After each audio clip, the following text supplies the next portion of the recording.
Un garçon de ferme que personne n'aime tomba un jour par hasard sur une rébellion menée par un nécromancien d'une classe héritage. Au moment critique, il vole de manière inattendue les pouvoirs du nécromancien et obtient une seconde profession, gagnant la capacité de cultiver les morts vivants. À partir de ce moment, il commença son ascension depuis le bas de l'échelle jusqu'au sommet de la vie. Dans la ville de Fonchuan, la cérémonie d'éveil des classes était sur le point de commencer. Un jeune homme descendit d'une calèche et remercia l'oncle Zhang avant de le regarder s'éloigner. Il se dit que, comme on pouvait s'y attendre pour le test d'éveil annuel, l'endroit était incroyablement animé. À l'intérieur de la barrière, les humains subissaient leur test d'éveil de profession une fois l'âge adulte atteint. Les professions variaient grandement, tout comme leur niveau de rareté, allant du rang N, rang R, rang SR, rang SSR, jusqu'au rang UR. Plus la classe est rare, plus la puissance de combat est grande, et quiconque éveille une classe puissante peut entrer directement dans une meilleure académie. Tout autour de lui, des jeunes venus pour le réveil priaient les détenteurs de classe héritage pour obtenir des bénédictions, espérant un meilleur résultat que d'habitude. Quelqu'un à proximité demandait au grand maître berserker de le bénir avec une classe de rang S lors de ce test. Une autre personne pressait la file de se dépêcher car c'était presque son tour. Quelqu'un d'autre demandait sincèrement à la grande demoiselle Céleste, dont elle admirait les histoires depuis l'enfance, de la bénir pour qu'elle puisse devenir une noble détentrice de classe héritage. Un autre type se moqua et commenta que quelqu'un rêvait en plein jour. Entendre tout cela rendit le garçon de la calèche curieux, alors il demanda à un adolescent proche ce que tout le monde faisait. L'adolescent expliqua que des rumeurs disaient qu'un nouveau détenteur de classe héritage apparaîtrait lors du test de cette année. Et comme il restait encore 4 places vacantes de classe héritage, tout le monde priait naturellement aussi fort que possible. Le garçon de la calèche commença à penser que tout le monde était inhabituellement désireux de progresser cette année, ce qui signifiait que les affaires devraient être bonnes pour lui. Just then, a signal sounded and Someone announced that the test was starting. Les résultats furent lus les uns après les autres, l'un, avec une classe de rang R au niveau 10 et 13 points de mana, Wensho avec une classe de rang N au niveau 8 et 8 points de mana, et G5 avec une classe de rang F au niveau 34 et 55 points de mana, qui fut admis. Quelqu'un à proximité remarqua avec envie que G5 avait en fait 55 points de mana et souhaita en avoir autant. Le jeune homme de la calèche sortit alors quelque chose et demanda nonchalamment si le type voulait une tomate qui pourrait augmenter son mana. Une tomate qui augmentait le mana attira instantanément l'attention de tout le monde. Il expliqua qu'il était docteur en plantes spirituelles et que c'était une variété supérieure qu'il avait soigneusement cultivée. Chaque tomate, dit-il, pouvait augmenter le mana d'une personne de 5% pendant 5 minutes. Les tomates étaient au prix de seulement 5 pièces d'or chacune. Le garçon mentionna qu'il avait aussi des patates douces coupe-fin qui pouvaient rassasier une personne pour toute la journée, des concombres amincissants qui brûlaient les graisses, et des pommes de terre de puissance qui augmentaient la puissance d'attaque de 10%. Les autres semblaient sceptiques et espéraient que ce n'était pas une sorte d'arnaque, mais il expliqua à nouveau que ces produits pouvaient augmenter le mana et même aider à la perte de poids. Comme ils en avaient tous marre de manger des barres énergétiques tous les jours, ils décidèrent finalement qu'essayer quelque chose de nouveau ne ferait pas de mal. Il annonça que c'était premier arrivé, premier servi, avec un stock limité. Une fois épuisé, ce serait fini. Le premier client pouvait même obtenir un échantillon gratuit. Le type qui s'avança le premier n'était qu'à moitié convaincu et continua d'examiner la tomate, mais après avoir pris une bouchée, il ressentit une vague d'énergie instantanée. Il s'écria que son mana avait vraiment augmenté et que son corps se sentait soudainement plus léger. Quelqu'un d'autre se précipita, se demandant s'il avait la berlue. Il reconnut les légumes comme des cultures spirituelles développées par l'Institut des agronomies de l'Académie extraordinaire, censées être fournies uniquement aux étudiants de rang S. Le garçon expliqua qu'il s'agissait d'un événement spécial pour le rassemblement du test et que tout le monde ici avait le potentiel de devenir étudiant de l'académie à l'avenir. L'homme demanda immédiatement qu'on lui emballe tout le stock. Les autres n'étaient pas contents et arguaient qu'il était là les premiers. Maintenant qu'il avait été témoin des effets de première main, il voulait aussi les essayer. Le garçon pensa en lui-même que bien qu'il n'ait eu qu'une classe de type fermier depuis qu'il avait atteint le niveau max, les légumes et fruits qu'il cultivait obtenaient d'une manière ou d'une autre des buffs bénéfiques. Il admit intérieurement qu'il avait utilisé quelques astuces marketing, mais les effets de ces produits étaient bien réels. Plus tard, devant une certaine boutique, un autre homme apparut pendant que le garçon emballait ses affaires. L'homme énuméra les articles qu'il avait apportés, châtaignes et graines de citrouille pour 5 pièces d'or, farine et bouse de rhinocéros pour 7 pièces d'or, sucre pour faire du vin pour 10 pièces d'or, ainsi que des potions de mana et d'énergie totalisant 257 pièces d'or. Le garçon lui tendit 10 pièces d'or pour sa peine. Il mentionna ensuite qu'il n'avait toujours pas assez d'argent pour acheter de l'engrais de haute qualité pour améliorer les champs. L'homme remercia frère Linfong et demanda pourquoi il ne cultivait pas simplement plus de plantes spirituelles si elles étaient si utiles. Linfong répondit que ce n'était pas aussi simple qu'il y paraissait. L'homme commenta que c'était dommage que quelqu'un d'aussi talentueux que Linfong depuis l'enfance ait fini comme ça. Linfong dit à l'homme de se dépêcher de rentrer car Tante Zhao l'attendait. Après l'avoir regardé partir, il ne put s'empêcher de penser que malgré avoir été traité de génie depuis l'enfance, il n'avait éveillé qu'une classe de fermier de rang N. Il plaisanta intérieurement en se disant que lorsqu'il irait brûler du papier votif pour son père archidruide, l'homme pourrait bien bondir de son cercueil de rage. Peut-être que c'était vraiment un cas d'opposé qui s'annule. Une mère herboriste et un père archidruide ont produit d'une manière ou d'une autre un fermier. Pourtant, quand il y réfléchissait bien, il se sentait plutôt satisfait de sa vie paisible. Il n'avait pas à aller sur le champ de bataille et perdre la vie comme son père, et il ne ferait pas s'inquiéter sa mère. Même si ce n'était que pour elle, il devait gérer correctement leur ferme familiale. Alors qu'il continuait à marcher, il se demanda soudain pourquoi on aurait dit qu'il pleuvait par temps clair. Avant qu'il ne puisse réagir, quelqu'un s'écrasa juste devant lui. Linfeng se figea et se demanda si le mur de la ville s'était effondré ou si le clan des démons était entré par effraction. Un instant plus tard, l'homme tombé se releva en tremblant et annonça que le détenteur de classe héritage, le nécromancien Ezong, avait fait défection et avait l'intention de remettre son héritage de classe au clan des démons. Quelqu'un à proximité cria qu'il devait signaler cela immédiatement. Mais avant que quoi que ce soit d'autre ne puisse arriver, une énorme horloge se matérialisa derrière l'homme.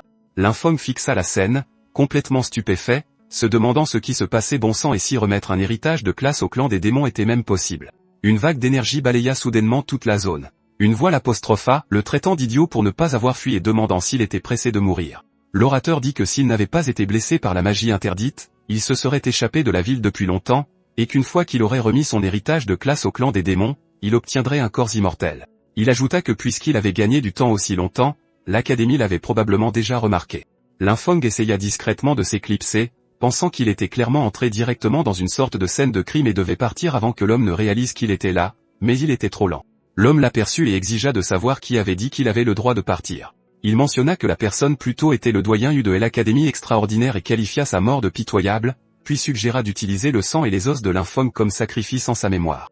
Linfeng réalisa qu'il ne pouvait pas du tout se libérer. L'homme terrifiant l'avait complètement piégé. Il essaya de se calmer et de réfléchir, cherchant désespérément tout ce qu'il pouvait utiliser pour faire fuir le type. Linfeng remarqua soudain une compétence dérivée sous sa maîtrise des outils agricoles au niveau max, quelque chose appelé invocation des outils agricoles. Tout en sortant son outil, il avertit que les sacrifices étaient quelque chose qu'une personne devait gérer elle-même. Sinon, il finirait au 18e niveau de l'enfer. L'homme était stupéfait et ne pouvait pas croire qu'une simple classe de fermier avait réussi à le blesser. Linfeng marmonna que c'était la fin. Et l'instant d'après, un puissant éclat d'énergie jaillit de son corps, envoyant l'ennemi valdinguer. Mais l'énergie environnante ne se calma pas. Elle continuait de monter de plus en plus haut. L'ennemi jura, reconnaissant la formation de marquage d'un danseur de formation démoniaque. Comme les choses en étaient arrivées là, il décida de s'emparer du corps de Linfeng et de s'échapper. Son âme entière plongea soudainement droit dans Linfeng. À l'intérieur, la voix commenta que bien que la classe de fermier soit du rang le plus bas, le talent inné de Linfeng n'était pas mauvais, et qu'il devrait se considérer chanceux de devenir son réceptacle. Linfeng répondit qu'il s'était entraîné avec diligence chaque jour depuis l'enfance, et que si le démon voulait son corps, il devrait le mériter. Le démon le rejeta, disant qu'un rang bas restait un rang bas et que sa puissance était quelque chose que Linfeng ne pourrait jamais atteindre. Linfeng pensa que la chance n'était clairement pas de son côté cette fois, alors autant y passer ensemble. Il se prépara à se frapper avec l'outil. La voix exigea de savoir ce qu'il faisait, mais Linfeng insista sur le fait que même s'ils périssaient tous les deux, il ne céderait pas son corps. Il espérait seulement que s'il mourait, il n'aurait pas à écouter les plaintes de son père dans l'au-delà. Avant qu'il ne puisse agir, une vague d'énergie jaillit de son cœur. Le démon fut choqué par la lumière éblouissante et se demanda si le mana du gamin explosait. La puissance continuait de monter, faisant paniquer le démon, disant que c'était impossible. Il se retrouva ligoté et entouré d'innombrables entraves avant que tout ne soit englouti dans une explosion massive. Une notification suivit, annonçant que Linfeng avait obtenu un nouveau talent, la classe héritée de nécromancien. Linfeng reprit conscience sous le choc. Il était toujours en vie et pouvait encore contrôler son corps. Succès. Il a alors réalisé qu'il pouvait aussi manipuler la même aura que celle utilisée par le démon. En vérifiant la fenêtre de notification, il vit que sa classe avait muté en maître du domaine spirituel, niveau unique 1, avec des stats de Force 3 Sense, Constitution 3 Sense, Agilité Cent, Mana 10, Esprit 100 et Chance 300. Ses compétences incluaient désormais expertise, réhabilitation, affinité mort-vivant, passif, plantation efficace, croissance rapide, débutant, récolte rapide, invocation de mort-vivant, débutant, rendement accru, siphon des âmes, passif et maîtrise des outils agricoles au niveau max. Linfeng remarqua que son niveau était retombé à 1, mais que toutes les stats de sa classe de fermier de niveau max étaient restées intactes. Il réalisa que son mana avait augmenté grâce au pouvoir de l'âme de ce salopard, ce qui signifiait qu'en montant de niveau, ses stats pourraient dépasser les limites d'un fermier normal. Il y avait aussi une nouvelle compétence, invocation de morts-vivants. Il se demandait s'il pouvait vraiment invoquer des morts-vivants, en espérant ne pas invoquer ce type-là. Il fit un essai en canalisant la magie dans ses deux mains, tentant différentes combinaisons. Le mana du fermier et celui du nécromancien commencèrent à fusionner. Fermant les yeux, il réfléchit aux possibilités. Son arbre de classe n'avait pas changé. Il n'avait pas perdu la classe de fermier. Au lieu de cela, il en avait gagné une autre, nécromancien. La personne qui était entrée dans son corps possédait vraiment une classe d'héritage légendaire, ce qui lui fit se demander si l'homme était réellement mort. Il sentait que ce pouvoir n'était pas encore totalement le sien. S'il échouait à le dompter et à le convertir totalement, non seulement sa classe de fermier s'effondrerait, mais sa conscience finirait par être dévorée à nouveau.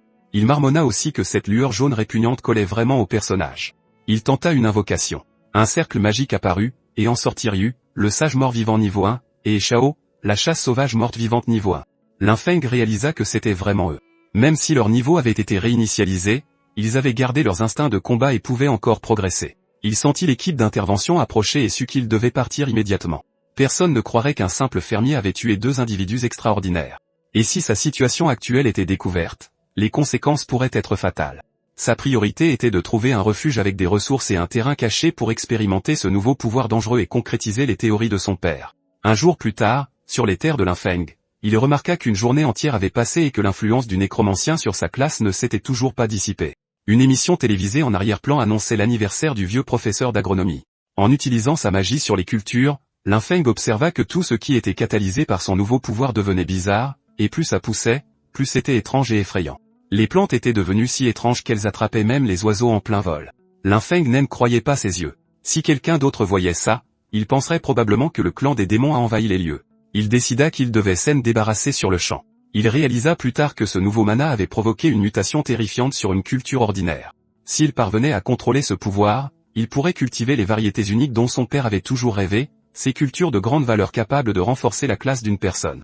À la télé, le même présentateur interrompit l'émission avec un avis de recherche urgent. Le détenteur de classe héritée, le nécromancien et Shao, avait lancé une rébellion la veille et assassiné Ding Yui. Ces crimes furent qualifiés d'odieux, toute information serait récompensée, et quiconque l'hébergerait serait traité comme complice. Linfeng comprit qu'il devait être extrêmement prudent. Le pouvoir mort-vivant du nécromancien ne devait absolument pas être révélé. Il devait trouver un nom pour ses serviteurs morts-vivants afin d'éviter les soupçons.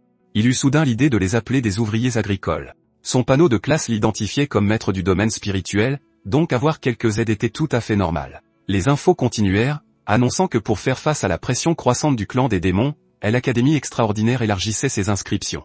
Les candidats reçus auraient un accès privilégié aux ressources de l'Académie, recevraient un manoir privé pour cultiver des plantes de haut rang, ainsi que des subventions spéciales. Les étudiants inscrits pouvaient aussi engager des fermiers pour cultiver des plantes de haute récupération pour eux. Linfeng pensa que les terres de l'Académie étaient sûres, fertiles et riches en ressources, exactement ce dont il avait besoin. Il devait y entrer. L'identité de nécromancien était une bombe à retardement, mais un maître du domaine spirituel n'était qu'un fermier aux yeux de tous. Sur la place d'inscription de l'Académie extraordinaire, Linfeng faisait la queue avec les autres. Quand on lui demanda ses infos, il se présenta comme Linfeng, 18 ans, classe maître du domaine spirituel niveau 1. L'examinateur vérifia les informations de Linfeng et marmonna qu'il n'avait jamais entendu parler de ce titre auparavant. Il supposa que c'était encore une classe non combattante essayant de s'incruster et demanda à Linfeng de libérer son aura de classe. Linfeng s'exécuta, mais après l'avoir senti, l'examinateur claqua la langue en disant que ce n'était que l'aura inutile d'une classe de fermier. Il appela le suivant et dit à Linfeng de ne pas lui faire perdre son temps. Les gens qui attendaient à côté éclatèrent de rire. Quelqu'un se moqua de lui pour avoir inventé un nom de classe aussi ridicule, disant qu'un déchet de fermier niveau 1 osait s'inscrire. Une autre personne lui dit de retourner vite fait à ses champs. L'étudiant devant lui essaya même de flatter l'instructeur, disant qu'il n'engagerait jamais un type comme Linfeng et qu'il ne devrait pas tirer l'école vers le bas. Linfeng insista sur le fait que sa classe était de type muté et demanda à l'instructeur de lui donner une chance, affirmant que ses bases étaient solides. L'instructeur ricana et demanda quel genre de base un déchet de niveau 1 pouvait bien avoir. Il ordonna à la sécurité de le jeter dehors. Avant qu'il ne puisse le toucher, Linfeng brandit la brochure d'admission, soulignant qu'il était écrit que toutes les classes pouvaient passer l'examen, et menaça de les signaler. Il menaça même de contacter le bureau de supervision, disant qu'un professeur l'empêchait de passer l'examen de l'académie. L'instructeur s'arrêta net et lui hurla dessus pour avoir osé proférer de telles menaces, promettant que Linfeng en subirait les conséquences. Il déclara de toute façon qu'il était impossible qu'un fermier de niveau 1 réussisse le test. Certains dans la file chuchotèrent que l'instructeur allait trop loin. Même si Linfeng avait une classe de fermier, le refuser était une chose, mais l'humilier ainsi était inutile. Quelqu'un mentionna que l'instructeur avait raté sa propre promotion et avait été muté au bureau des admissions, ce qui expliquait peut-être son humeur. L'instructeur hurla alors que ceux qui ne voulaient pas passer l'examen pouvaient dégager.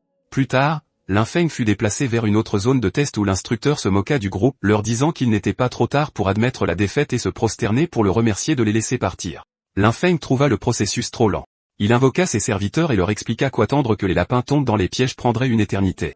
Il leur ordonna d'éliminer discrètement les lapins à cornes démoniaques qui rôdaient dans les environs, sans se faire remarquer. Les créatures invoquées se précipitèrent dans la forêt et exécutèrent ces ordres à la lettre. Ils anéantirent tellement de lapins que 100 était difficile à croire. Même Lin Feng était stupéfait. Il se dit que ces 2 invocations étaient incroyablement fortes, même au niveau 1 et eut l'impression d'avoir touché le gros lot. Peu après, la cloche sonna et l'instructeur annonça que le temps était écoulé. Tous les candidats durent sortir et remettre les cornes de lapin qu'il avait collectées.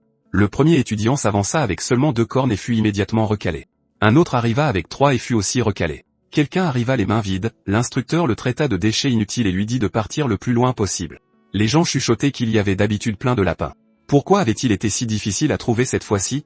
Un étudiant réussit à rapporter 4 cornes, ce que l'instructeur jugea décent, notant que certains n'avaient même pas eu une et devraient attendre la prochaine session. Finalement, Lin Feng et l'instructeur se retrouvèrent face à face. L'instructeur se moqua de lui et réclama son butin, pariant qu'il n'avait pas une seule corne.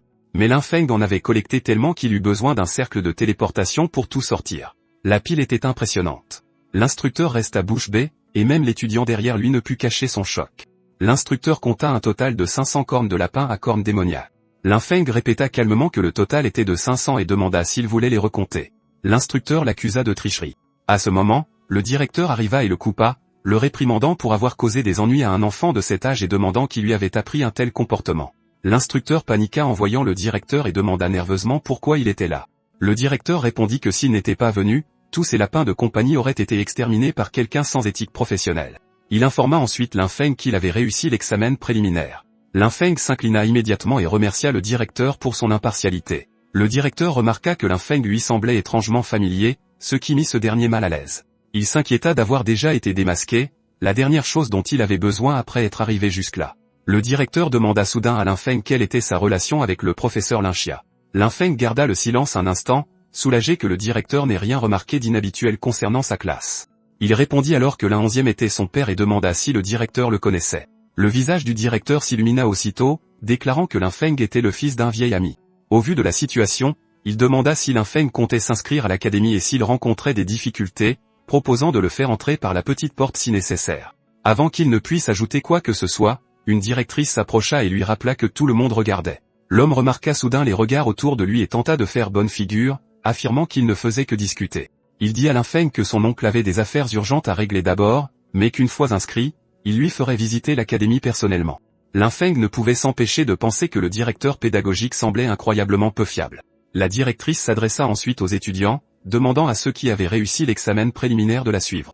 Elle encouragea ceux qui avaient échoué à ne pas se décourager, leur rappelant qu'il y aura toujours une prochaine fois. Dans la salle d'enquête de la branche Sunwheel de l'Académie extraordinaire, quelqu'un analysa que le doyen YEI et Shao avaient disparu en même temps. Il pensait que le doyen YEI avait dû découvrir le secret de Shao et avait été pris en flagrant délit, ce qui les avait conduits à s'entretuer. Il insista sur le fait qu'une tierce personne avait dû voler le talent hérité de Shao. Il conclut qu'il suffirait de trouver la personne ayant obtenu le talent de mort-vivant pour découvrir la vérité. Un autre membre du personnel lui dit qu'il comprenait son désir de faire ses preuves, mais lui demanda d'arrêter ses spéculations stupides. Touka se plaignit que personne ne le croyait, promettant qu'il trouverait des preuves tôt ou tard. Certains membres du personnel se demandèrent s'ils devaient l'arrêter, soulignant qu'il était soutenu par le duc et qu'il serait inapproprié de scène mêlée. Quelqu'un d'autre répondit qu'il valait mieux le laisser faire, car l'Académie Sunwheel était faite pour former des élites, pas pour permettre aux gens de s'imposer juste pour leur statut. À cet instant, le directeur entra et annonça que des ordres étaient venus d'Eno. Une fois y retrouvé, il devait l'éliminer sur le champ. Une personne demanda ce qu'il devait faire si Shao était déjà mort. La réponse fut qu'il aurait pu changer d'apparence et que quiconque utilisait des compétences de nécromancien devait être éliminé sans hésitation. Dans la salle de mission de réexamen de l'Académie extraordinaire, la directrice annonça les conditions du réexamen. Tous les étudiants devaient terminer le donjon spécial de niveau 5 hors de la ville, le repère des bêtes à cornes démoniaques, dans un délai de 3 heures. Les étudiants commencèrent immédiatement à paniquer. Ils dirent qu'un donjon de niveau 5 était déjà excessif alors que la plupart d'entre eux n'étaient que niveau 4 ou 5. Venir à bout du boss final serait peut-être tout juste faisable, mais le terminer en 3 heures semblait bien trop difficile, et ils se demandaient si quelqu'un pouvait vraiment y arriver. Elle précisa qu'on ne s'attendait pas à ce qu'ils le terminent seuls. Ils avaient le droit de former des équipes de 5 personnes maximum. Après avoir formé un groupe, ils devaient se présenter à elle pour s'inscrire et lancer le chronomètre. Le hall sombra instantanément dans le chaos. Des étudiants criaient qu'ils cherchaient des groupes. Quelqu'un avait besoin de 2 personnes de plus et voulait un guerrier de première ligne solide. Un autre prétendait être un mage élémentaire avec des dégâts explosifs et cherchait une équipe, et un gamin cria qu'il n'était qu'un petit garçon et demanda si des grands frères pouvaient le porter. Pendant ce temps, Feng était occupé avec sa fenêtre de statut quand quelqu'un s'approcha. Il leva les yeux et vit une fille se présenter comme une utilisatrice de magie de niveau 7. Elle dit avoir vu ses résultats à l'examen préliminaire et pensait que quiconque pouvait tuer autant de lapins à cornes démoniaques devait être extrêmement fort. Elle demanda poliment si elle pouvait faire équipe avec lui. Feng pensa qu'un joueur de niveau 7 était certainement assez fort pour faire le donjon en solo. S'il n'était encore qu'un simple fermier, il aurait accepté l'offre avec joie. Mais ses capacités de nécromancien ne devaient absolument pas être exposées, alors il choisit de refuser. Il lui dit qu'il préférait agir seul. Elle sourit, lui souhaita de réussir, et s'éloigna. Feng alla ensuite voir l'instructeur qui lui demanda pourquoi il n'avait pas d'équipe et lui rappela qu'il ne fallait pas sous-estimer la difficulté du donjon. Feng demanda simplement à recevoir la mission. L'instructeur la lui remit et demanda s'il visait la récompense de réussite en solo, la bille d'ours noir, qui était un énorme boost pour les joueurs de bas niveau, mais le mit en garde de ne pas se surestimer. Feng le remercia pour le rappel. Peu après, Feng se tenait devant l'entrée du repère des bêtes à cornes démoniaques aux côtés des autres étudiants et instructeurs. L'instructeur le regarda à nouveau et demanda où étaient ses coéquipiers. Feng déclara qu'il entrait seul. L'instructeur rit et lui dit qu'un donjon de niveau 5 était bien trop dangereux pour une seule personne, lui suggérant de revenir après avoir trouvé des coéquipiers. Feng lui rappela que les règles autorisaient l'entrée en solo. Un autre instructeur devina qu'il visait probablement la récompense solo, la bille d'ours noir. Quelqu'un d'autre commenta qu'il avait du cran, mais qu'il devrait se demander s'il en avait vraiment la force. Au final, ils lui souhaitèrent simplement bonne chance. L'un entra dans le repère des bêtes à cornes démoniaques. À l'intérieur, l'environnement était totalement chaotique. Des monstres aux longues langues fouetteuses étaient partout. Feng nota que les monstres de niveau 3 et 4 ne représentaient plus aucune menace pour lui. Avec ses invocations au niveau 6, elle pouvait abattre ces créatures sans effort. Il fit circuler l'énergie dans son corps et observa que sa santé restait stable. Bien que le guide mentionnait la présence de nombreux monstres, le nombre qu'il rencontrait dépassait de loin ses attentes. Néanmoins, il décida que c'était l'occasion parfaite de tester sa nouvelle méthode d'invocation. Depuis les ombres de la grotte, d'innombrables yeux l'observaient. Il activa l'invocation de mort-vivant, et cette fois, les morts-vivants qui apparurent étaient les mêmes monstres de type lézard qu'il avait attaqués plus tôt avec leurs longues langues. Il ordonna à ses sbires de charger, et ils se ruèrent immédiatement en avant, déchiquetant les créatures environnantes. Feng observa que les morts-vivants sous forme de monstres conservaient certains traits de leur état pré-mortem. Ils étaient extrêmement agressifs, mais avaient une faible intelligence et ne pouvaient suivre que des commandes simples. Ils consommaient aussi moins de mana. Il se demanda s'il pouvait s'occuper des corvées comme porter de Léo quand il ne se battait pas, car ce serait pratique. Il envoya ensuite ses invocations plus puissantes dans la mêlée. Une fois entrés sur le champ de bataille, tout monstre apparaissant devant eux était instantanément anéanti. Tout en nettoyant le donjon, Feng réfléchissait déjà à d'autres utilisations pour ses invocations. Il nota que les morts-vivants humanoïdes avaient une intelligence plus élevée, pouvaient utiliser leurs compétences pré-mortem et étaient plus flexibles au combat. À l'avenir, il prévoyait de leur confier des tâches comme le désherbage et la fertilisation des champs. Alors que plus de monstres étaient vaincus, une notification apparut annonçant qu'il avait atteint le niveau 7. Feng réalisa que seulement une demi-heure s'était écoulée, et il se tenait déjà devant la salle du boss. Au plus profond du donjon, il trouva le boss, un ours démoniaque massif enchaîné, rugissant furieusement. Feng considéra que c'était l'occasion parfaite de tester sa force de combat globale et d'invoquer toutes ses unités à la fois. Il ordonna à Hachi d'immobiliser le boss de face, commanda à un autre de l'affaiblir avec des malédictions, et fit harceler ses points faibles par le reste. Ses invocations exécutèrent l'ordre avec fluidité, et il remarqua que leur coordination s'améliorait. Il restaurait continuellement son mana car maintenir le contrôle sur des invocations si puissantes en nécessitait une grande quantité. Bientôt, ses unités les plus fortes submergèrent complètement le boss et tout ce qui se trouvait à proximité. Une notification suivit indiquant qu'il avait atteint le niveau 8, et un tas de butin apparut. Feng fut déçu de ne voir qu'une augmentation de 10 en endurance, la qualifiant d'inutile et notant que ce n'était même pas aussi bon que le buff de sa récolte de superculture. Une notification de règlement calcula ensuite les récompenses du donjon et confirma ses classes actuelles, fermier et nécromancien, avant de distribuer les récompenses correspondantes. Feng réalisa que le règlement du donjon lui avait en fait donné 2 séries de récompenses. Il se demanda si c'était parce qu'il avait une double classe, et si les récompenses de donjon pouvaient être doublées, alors peut-être y avait-il aussi moyen de manipuler ça avec les cultures qu'il faisait pousser. À l'extérieur du donjon, les autres étudiants étaient stupéfaits. Ils refusaient de croire qu'il avait terminé le parcours seul.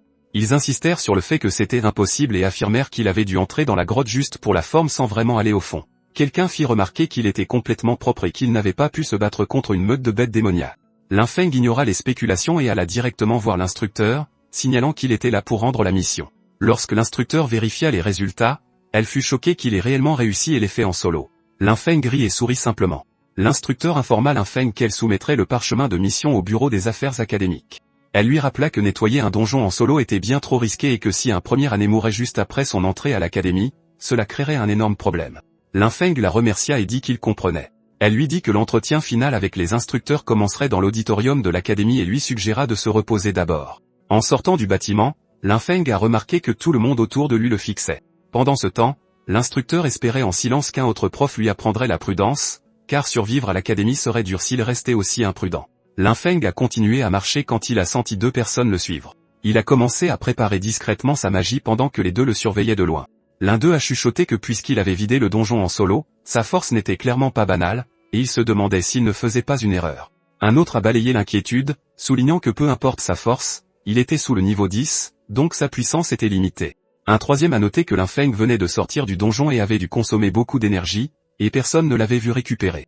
Il prévoyait de le submerger par le nombre et en avait clairement après la récompense souffle de L-Ours démon qui donnait 10 d'endurance. Quand ils l'ont vu s'éloigner, ils ont paniqué et ont décidé d'agir immédiatement. Ils lui ont crié de s'arrêter, l'interpellant en tant que fermier. Lin Feng a demandé s'il s'adressait à lui. Ils ont pris des poses bizarres et l'ont accusé d'avoir pris trop de récompenses pour lui tout seul, demandant s'il n'avait pas peur d'exploser avec tout ça. L'un a prétendu qu'il avait dû avoir une chance de cocu et tomber sur une bonne affaire.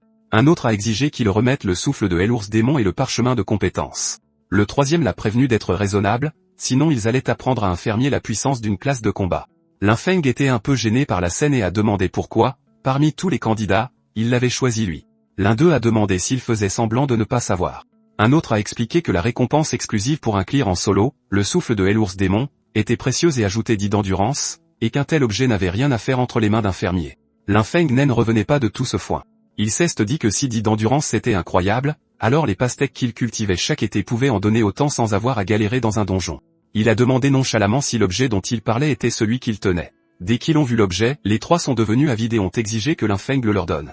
Mais avant que quiconque puisse le toucher, l'objet s'est enflammé et a été instantanément détruit. Une voix a soudain demandé ce qu'il croyait faire. La fille de niveau 7 de tout à l'heure, Eling, était arrivée. Elle leur a rappelé que les combats privés étaient interdits dans l'académie et a demandé s'il voulait être disqualifié. L'un des garçons lui a dit que ça ne la regardait pas et qu'elle ne devrait pas s'en mêler. Eling a répondu que si elle ne supportait pas de voir ça, alors ça la regardait absolument.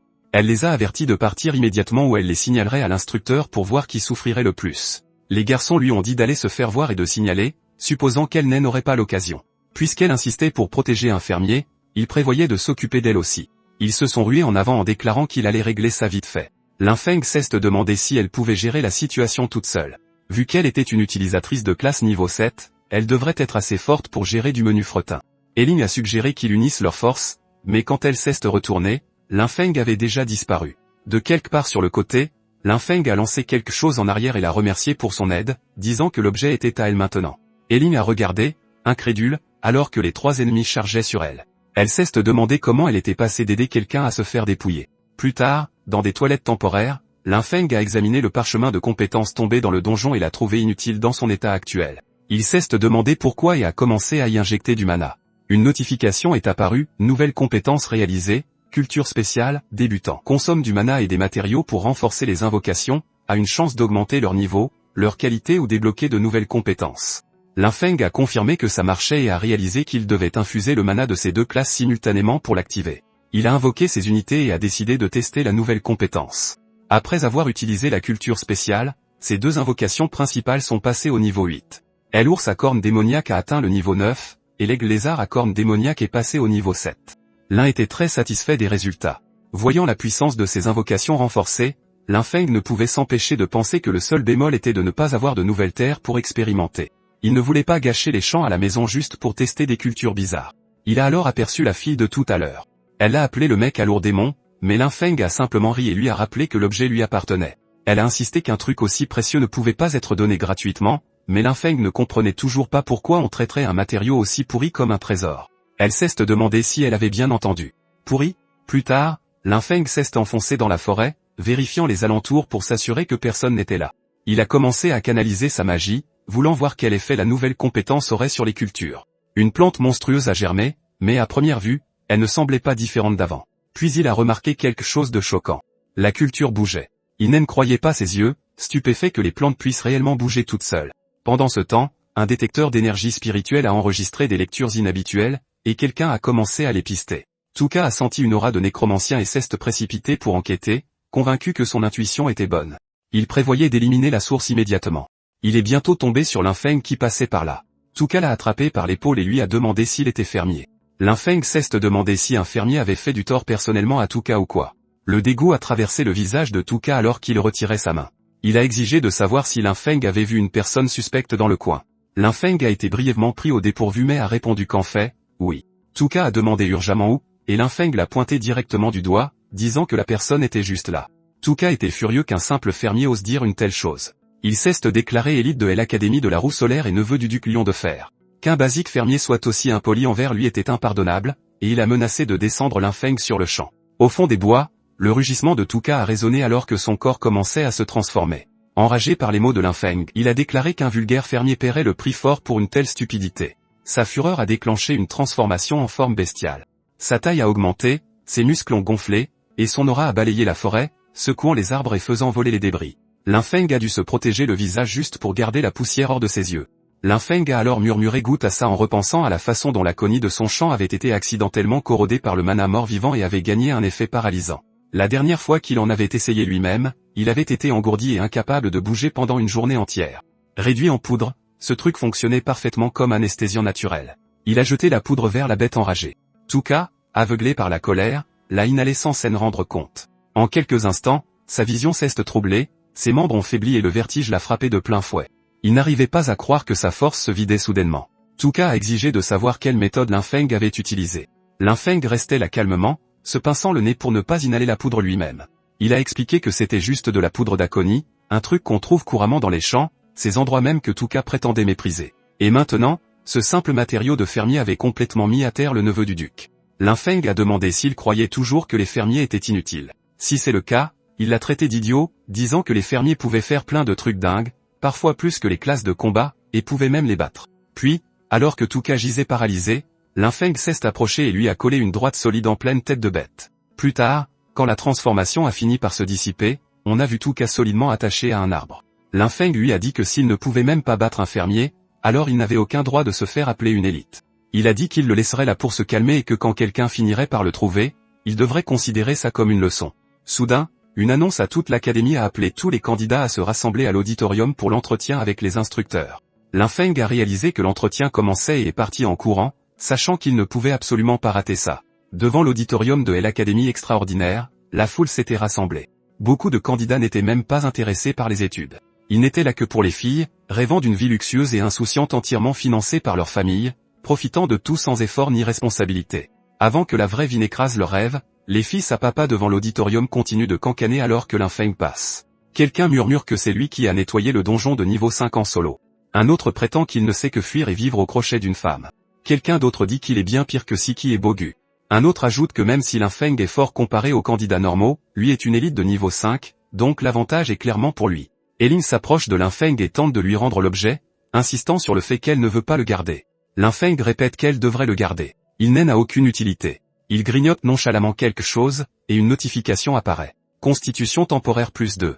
Les gens aux alentours le fixent toujours au lieu de prêter attention à leur copine, qui semble soudain moins intéressante comparée au mystérieux fermier qui a vidé un donjon seul. Linfeng, cependant, ne comprend pas tout ce tapage.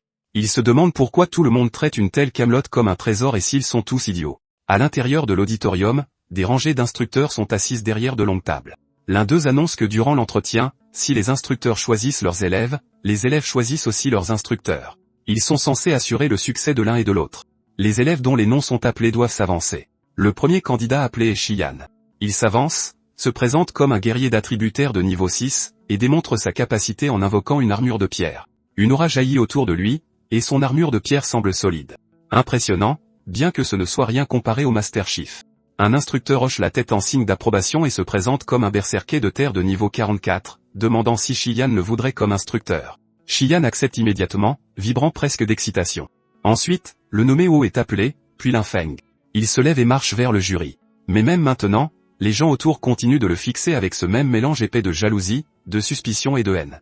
Même avec tous les regards et les jugements chuchotés qui lui perçaient le dos, Linfeng s'avança sans s'en soucier. Il se présenta calmement. « Je suis Linfeng, seigneur de ferme spirituelle de niveau 8. » Son aura éclata. Plusieurs filles altèrent doucement.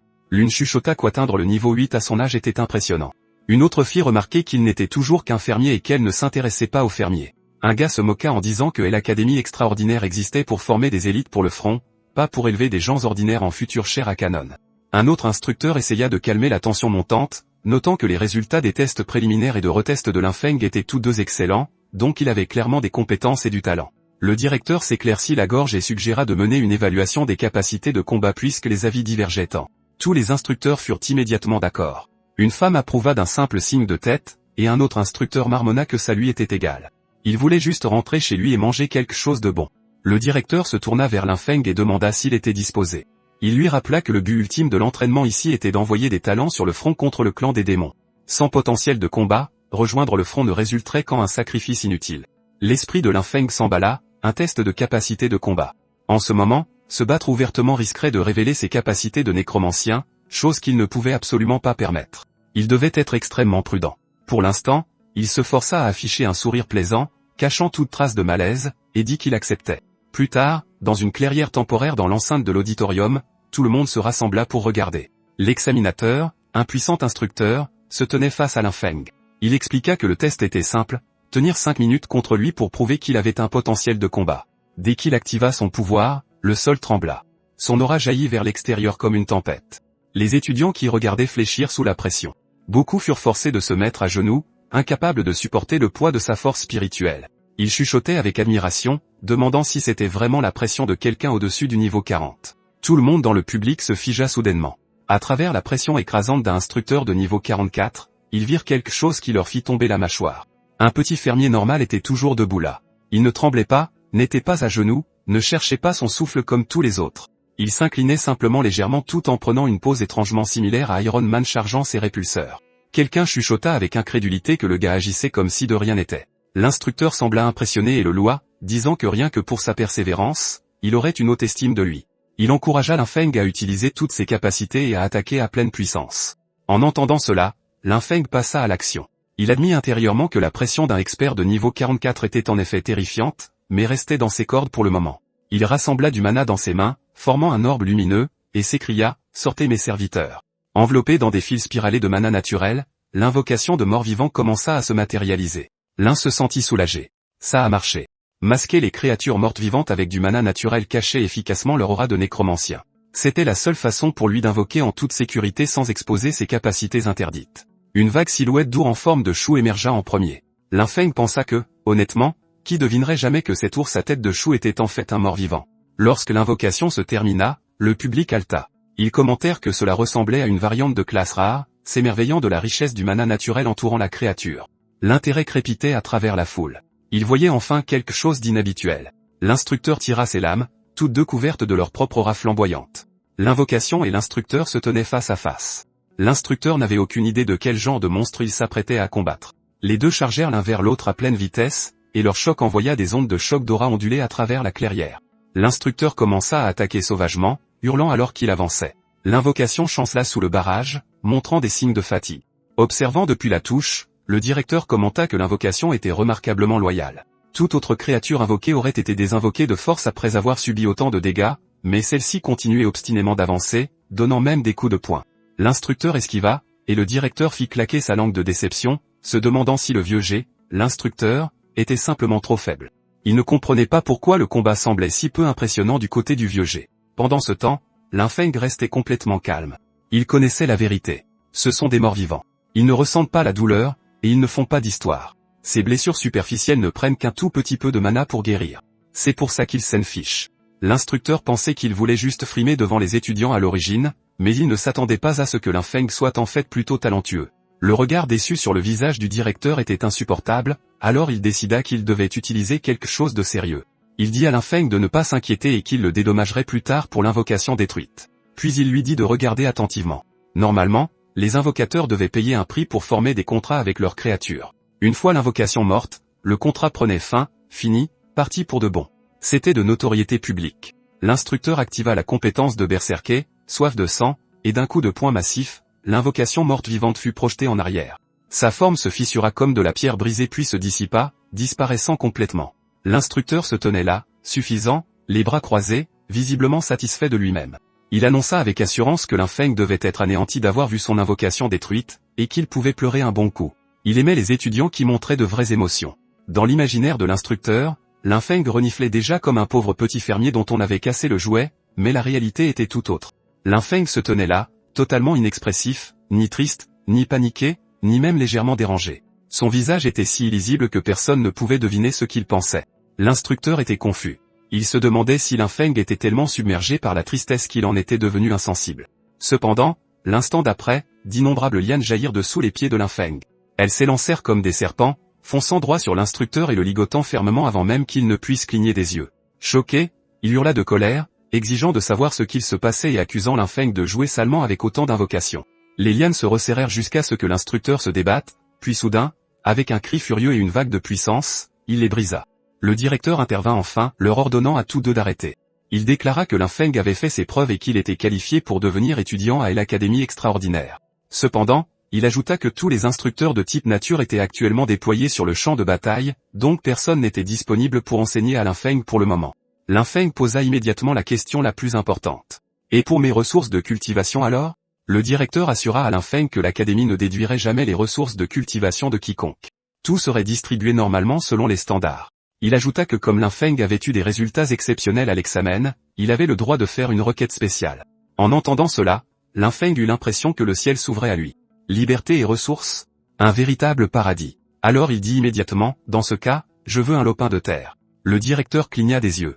Ce n'était absolument pas ce à quoi il s'attendait. Pour la plupart des étudiants, une telle demande était l'occasion d'exiger de l'équipement de haut rang, des trésors de cultivation rares, ou même un luxueux hall privé pour danser avec de jolies filles jusqu'au matin au lieu d'étudier. Mais ce gamin était différent. Le directeur demanda confirmation si Linfeng ne voulait vraiment aucune ressource précieuse ni objet de haut niveau, mais seulement de la terre. Linfeng rit et expliqua qu'il était un seigneur fermier spirituel. Sans terre, comment pourrait-il prétendre à ce titre? Le directeur hocha la tête, en accord.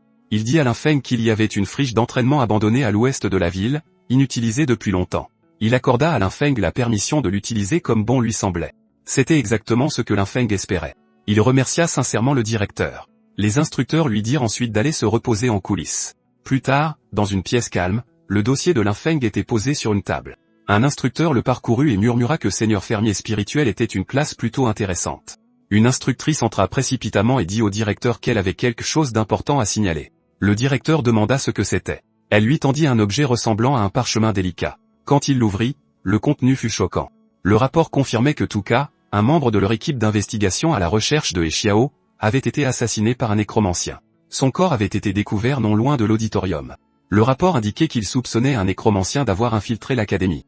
C'était un problème monumental, un de ceux qui pouvaient ébranler toute l'académie. Mais Linfeng n'avait pas tué Tuka. Il l'avait seulement ligoté pour lui donner une leçon.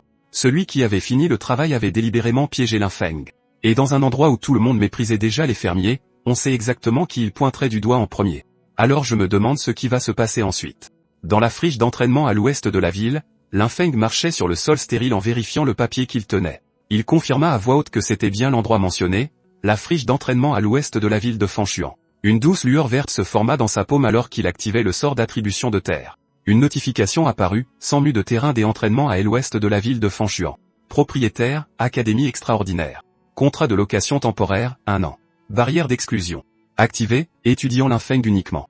Linfeng claqua la langue et commenta que lui donner seulement 1 an était un peu radin. Mais vu que la plupart des étudiants partaient de toute façon pour le champ de bataille après 1 an, c'était compréhensible. De plus, il était ravi. Il avait maintenant 100 mu de terre entièrement sous son contrôle pour une année entière. Il se dit que c'était digne d'un véritable maître fermier spirituel. Les autres pouvaient bien mépriser cette classe, mais la vraie folie qui s'y cachait était quelque chose que lui seul connaissait. Elle lui permettrait de contrôler la situation depuis l'ombre tout en restant au-dessus de tous. Il pointa un doigt vers le haut, son aura tourbillonnant violemment autour de lui, et invoqua tous ses compagnons morts-vivants sur le terrain. Maintenant, dit-il, au travail. Immédiatement, tout le groupe d'invocation se dispersa sur le terrain. Certains labouraient le sol, d'autres s'occupaient des canaux d'irrigation. Certains fonçaient sur le sol comme des tracteurs, traçant des sillons à une vitesse incroyable. Pendant ce temps, l'un se détendait au soleil, s'étirant confortablement. La magie change vraiment la vie, soupira Teil. Les anciens ne m'ont vraiment pas menti. Soudain, quelqu'un lui tapota l'épaule. Linfeng supposa que le travail de défrichage était terminé et commenta que leur initiative devait être plus forte que prévu, mais l'un des morts-vivants ne répondit que par un bourdonnement. Linfeng l'inspecta de près et soupira. S'attendre à ce que des morts-vivants aient une conscience propre, c'était encore trop demandé, pensa-t-il. Légèrement déçu, il s'éloigna. À son insu, le mort-vivant céleste derrière lui parut confus, puis eut un léger sourire en coin. Une lueur d'intelligence, que Linfeng manqua complètement. Linfeng entra dans la serre où il commença à inspecter les plantes. Des notifications flottantes planaient au-dessus de chaque culture. Endurance plus impermanent, non mûr. Puissance d'attaque plus impermanent, non mûr. Vie plus intemporaire, non mûr. En voyant les notifications lumineuses au-dessus des plantes, Linfeng se sentit sincèrement heureux. Il se dit que tandis que les autres cultivaient leur force par un long et amer entraînement, lui pouvait s'améliorer grâce aux récoltes, une nutrition équilibrée et des bases solides. C'était vraiment une bénédiction. Il trouvait aussi dommage d'être le seul à pouvoir produire des cultures avec de tels effets. S'il pouvait augmenter le rendement et permettre à chacun de s'améliorer grâce à ces plantes, le clan des démons ne serait-il pas juste des poulets d'argile et des chiens de faïence face à eux? Après s'être occupé de la serre, il réalisa que planter uniquement des cultures spéciales ne suffirait pas. Il devait planter plein de cultures ordinaires à l'extérieur pour tout camoufler. Sinon, les secrets de la serre seraient découverts, et c'était la dernière chose qu'il pouvait se permettre. Être démasqué ruinerait tous les plans insensés qu'il échafaudait dans son esprit. Alors pour l'instant, il releva simplement ses manches et se mit au travail. 3 jours plus tard, la friche était complètement transformée, plus grande, plus verte, plus vivante qu'elle ne l'avait été depuis des années. Linfeng se tenait au milieu du champ, pelle en main, montrant à ses plus grandes invocations comment creuser correctement. Il demanda s'il avait compris, espérant qu'il saisirait enfin ce qu'il voulait dire. Quelques morts-vivants semblaient encore confus en imitant maladroitement ses mouvements, mais au moins, ils essayaient. Il soupira de satisfaction, se disant qu'avec ce groupe d'aide, planter des légumes allait bien plus vite. Puis il remarqua que l'un d'eux faisait quelque chose de louche. Linfeng cria « Eh, qu'est-ce ce que tu fais ?» Le mort-vivant effrayé tressaillit. Il était en train de grignoter joyeusement une pomme de terre bien charnue. Linfeng s'avança vers lui, et le mort-vivant se raidit de peur avant de tourner lentement la tête. À cet instant, une notification apparut. Lézard mort-vivant niveau 6, temporaire. Densité osseuse, augmentation temporaire. Défense, augmentation temporaire. Linfeng resta bouche bée, incrédule. Tous les lézards morts-vivants étaient son butin du donjon précédent. La seule différence, c'est que celui-ci avait mangé une pomme de terre. Il se demanda si les morts-vivants pouvaient aussi bénéficier des effets des cultures spirituelles. Si c'était vrai, ce serait complètement dingue, non? Les jours suivants, Linfeng commença à expérimenter systématiquement, nourrissant différents morts-vivants avec diverses cultures et notant chaque changement, chaque bonus et chaque mutation. Les recherches d'un véritable maître du domaine spirituel avaient officiellement commencé. Une autre silhouette apparut près de la friche d'entraînement, se déplaçant silencieusement entre les cultures et les ombres. Il fronça les sourcils en observant les environs. Il trouva ça étrange. Quand il avait sondé la zone plus tôt, aucune de ces structures ni aucune plante n'existait. La barrière autour du terrain lui semblait fragile, pas plus épaisse qu'une feuille de papier. Il conclut qu'il pouvait la déchirer d'un seul coup de lame. Il ne repéra qu'une seule personne à l'intérieur et se demanda si tout ça n'était pas un piège. L'idée l'intriguait. Au moment où il fit un pas en avant, quelque chose se déclencha sous ses pieds. Il le sentit trop tard. Il essaya d'arrêter ce qui se passait, mais le chaos éclata instantanément. Quelque chose jaillit du sol et explosa juste sous lui. La déflagration soudaine le surprit, bien qu'il réussit à esquiver à la dernière seconde. Il ricana, disant que ce genre de tour de passe-passe ne suffirait pas à la voir. Mais d'autres de ces choses explosives commencèrent à surgir de terre, furieuses, palpitantes, gonflées d'une énergie instable. Maintenant, même l'intrus sentait un frisson lui parcourir l'échine. Il jura, exigeant de savoir ce qu'étaient ces choses. Une chaîne d'explosions massives s'ensuivit, si intense que les ondes de choc étaient visibles de loin. L'explosion semblait provenir d'une forme verte rayonnante profondément enfouie, un être magnifique tel un fragment de l'esprit de la terre cultivé par Linfeng, observant l'intrus avec d'étranges yeux lumineux. À travers l'épaisse fumée, l'intrus recula en titubant. Il jura de nouveau, disant que s'il n'avait pas besoin de gagner la confiance du duc, il ne serait jamais revenu ici. Il jura qu'une fois qu'il aurait abattu Linfeng, il verrait bien si ces explosions pouvaient l'arrêter. Il commença alors à tout trancher, racines, plantes, vignes, et tout le travail minutieux que Linfeng et ses morts-vivants avaient investi dans le champ. Il se moquait bien des efforts fournis. Seule la destruction l'intéressait. Mais alors qu'il tailladait la végétation, quelque chose d'inhabituel attira son attention. Il s'arrêta et sentit une faible aura, une aura appartenant aux morts-vivants. Son expression changea. Un souvenir refit surface, celui d'un sage prêtre. Lors de cette mission de reconnaissance à la cité de Fanchuan, ta mission principale est de trouver le nécromancien Eki. Après notre dernier contact, il a disparu. Il a un accord avec notre clan. L'intrus plissa les yeux. Il se demanda si cet endroit était en fait la cachette de Eki. Mais pourquoi Eki se cacherait-il ici, parmi tous les endroits possibles? Aurait-il trahi leur clan? L'intrus fit claquer sa langue, pensant que pour la technique secrète d'immortalité, un traître comme Eki n'avait vraiment aucune honte. L'intrus sentit une vague d'énergie encore plus forte émaner des plantes autour de lui. Plus il restait, plus l'aura devenait instable. Il décida qu'il valait mieux ne pas s'attarder. Trouver Eki était la priorité. La nuit fit place au jour. Le choc matinal de Linfeng. Linfeng se réveilla, attrapa ses outils et sortit joyeusement. Il avait déjà catalysé et fertilisé la plupart des champs hier. Aujourd'hui, il s'occuperait des zones restantes. Mais au moment où il ouvrit grand les yeux et regarda devant lui, il se figea. Sa mâchoire tomba. Il resta bouche bée plusieurs secondes, sans voix. Puis il laissa tomber son outil avec un grand fracas et courut vers la serre. Son cœur battait la chamade. Son esprit se vida. Ma serre. Tout ce qu'il avait cultivé avec tant de soin semblait dévasté. Au-dessus de lui, plusieurs silhouettes descendirent soudainement du ciel. Linfeng se prépara, pensant que c'étaient des ennemis, mais après avoir mieux regardé, il marmonna, confus. Pourquoi des membres de l'équipe d'intervention apparaîtraient-ils ici? Les agents atterrirent et scrutèrent la zone. L'un d'eux annonça que leur détecteur d'énergie démoniaque situait la source de la perturbation pile à cet endroit. Ils se demandèrent pourquoi la friche d'entraînement ressemblait soudain à ça et si des membres du clan démon rôdaient dans le coin. Une notification apparut devant eux. Ce terrain a déjà été loué. Les officiers échangèrent des regards, ce n'était donc pas un terrain sans propriétaire après tout. Pourtant, ils insistèrent sur le fait qu'ils ne pouvaient pas écarter une activité du clan démon et devaient rester prudents. L'un d'eux s'adressa poliment à Linfeng, disant qu'il était de l'équipe d'intervention, mais l'atmosphère était loin d'être accueillante. Linfeng se sentit extrêmement mal à l'aise. Pourquoi l'équipe d'intervention viendrait-elle ici, de tous les endroits possibles? L'officier en chef expliqua que leurs instruments avaient détecté une énergie démoniaque ici et demanda à Linfeng d'ouvrir la barrière. Un autre ajouta qu'eux-mêmes n'étaient pas encore sûrs de la situation. L'estomac de Linfeng se noua. De l'énergie démoniaque sur le terrain qu'il avait loué il y a quelques jours à peine? Comment était-ce possible? Avant qu'il ne puisse répondre, quelqu'un à l'arrière, clairement irrité et impatient, lança sèchement, combien de temps faut-il pour qu'un simple fermier ouvre une barrière? Touka vient d'être tué par le clan démon, et maintenant une aura démoniaque apparaît ici. Si vous voulez mon avis, c'est un espion. Le ton de l'homme était froid et venimeux. Son expression était d'un sérieux mortel. Même Linfeng sentit un frisson lui parcourir l'échine. L'un des membres de l'équipe pointa du doigt Linfeng et lui ordonna froidement de se rendre, le traitant d'espion. Son expression était d'un sérieux mortel, du genre à faire comprendre qu'il était prêt à tout. Il n'avait aucune intention de faire preuve de pitié envers un humble fermier. Un autre membre de l'équipe intervint, disant que le capitaine agissait peut-être un peu impulsivement. Après tout, 2 personnes venaient de mourir, et de l'énergie démoniaque était réapparue ici. Dans ces circonstances, Linfeng était effectivement très suspect. À vrai dire, les 2 membres de la brigade se méfiaient déjà de Linfeng. En fait, le simple fait qu'il soit fermier les rendait encore plus méfiants. À leurs yeux, un fermier ne pouvait pas causer une telle chose tout seul. La seule explication était donc qu'il devait être un espion. Un espion qui n'agissait pas directement, mais aidait le clan des démons en coulisses. L'un d'eux demanda à Linfeng de coopérer à l'enquête et d'ouvrir la barrière. Linfeng sentit son cœur se serrer. Il savait qu'il ne pouvait absolument pas les laisser entrer. Après tout ce qui s'était passé dans le champ, laisser la brigade enquêter librement serait désastreux. Il devait trouver un moyen de les faire partir, affichant une expression innocente, presque pitoyable. Il dit que sa classe était inférieure et qu'il avait toujours été méprisé. Il expliqua qu'il voulait seulement cultiver tranquillement et s'améliorer en paix. Pourtant, maintenant, même la brigade le soupçonnait. Il demanda s'il pensait vraiment que quelqu'un comme lui pouvait faire de telles choses, et si on ne pouvait même plus espérer un peu de tranquillité. L'un des membres de la brigade, visiblement ébranlé, se tourna vers le capitaine en disant que Linfeng semblait déjà assez misérable et demanda s'il fallait vraiment insister. Le capitaine, cependant, n'était pas dupe du tout. Il aboya que n'importe qui pouvait faire semblant d'être pitoyable et qu'il ne tomberait pas dans le panneau. Il croyait clairement que l'un jouait la comédie. Sans un mot de plus, le capitaine leva le poing et fonça, frappant droit sur Linfeng avec une force énorme.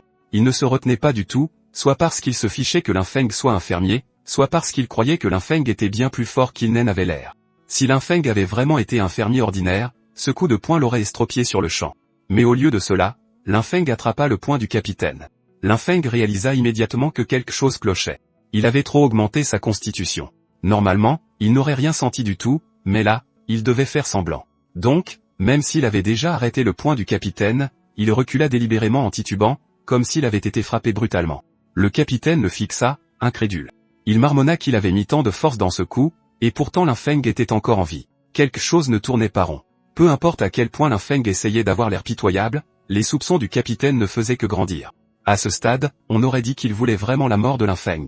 Linfeng l'accusa d'essayer d'extorquer des aveux sous la torture juste pour boucler l'affaire rapidement.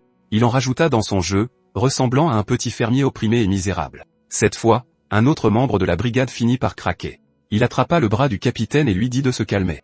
Il fit remarquer que ce que Linfeng utilisait était de la magie naturelle. Le clan des démons méprisait tout ce qui touchait à la nature. C'était de notoriété publique, quelque chose que même un enfant de 6 ans saurait. Le capitaine hésita. Il réalisa qu'il était peut-être allé un peu trop loin. Pourtant, comme Linfeng n'était qu'un modeste fermier, il ne ressentait pas vraiment de culpabilité. Frapper un fermier ne comptait pas comme un crime à ses yeux. Le membre de la brigade le plus calme s'avança et s'excusa, disant qu'il avait mal compris la situation. La magie naturelle de Linfeng était extrêmement pure, et il clarifierait tout correctement dans le rapport. Linfeng saisit immédiatement cette perche et le remercia, le qualifiant de seigneur juste et intègre. L'homme répondit que c'était simplement son devoir et s'excusa encore pour le comportement excessif du capitaine. Mais derrière eux, la colère du capitaine ne s'était pas apaisée du tout. Voir cette scène ne faisait que l'irriter davantage. Il leva de nouveau la main, préparant un coup encore plus vicieux. Avant qu'il ne puisse agir, les autres membres de la brigade s'interposèrent devant Linfeng.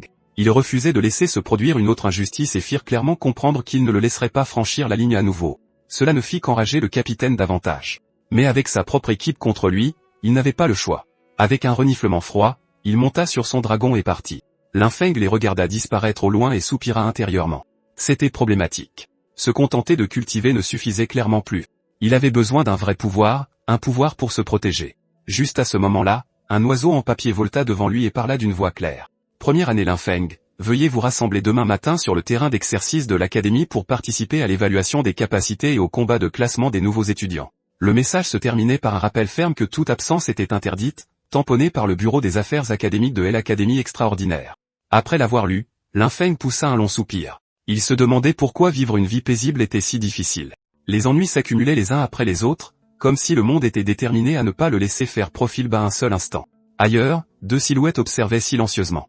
L'une d'elles, une femme, fit remarquer que la magie naturelle qu'elle ressentait était à la fois pure et extrêmement puissante. Elle demanda au directeur si l'enfant n'était vraiment qu'un fermier. Le directeur admit qu'il n'en était pas sûr. Selon le système, la profession de Linfeng était maître de ferme spirituel. La femme haussa un sourcil, surprise que quelqu'un comme elle, une archimage de type nature de niveau 50 nommée Vera, s'y intéresse. Elle supposa que cela ressemblait à une classe mutée et que le garçon avait clairement des secrets. Pourtant, dit-elle, la magie naturelle seule suffisait à le disculper de tout soupçon de collusion avec le clan des démons. Le clan des démons ne pouvait pas simuler une aura de vie aussi forte, une aura qui les rendrait malades rien qu'en scène approchant.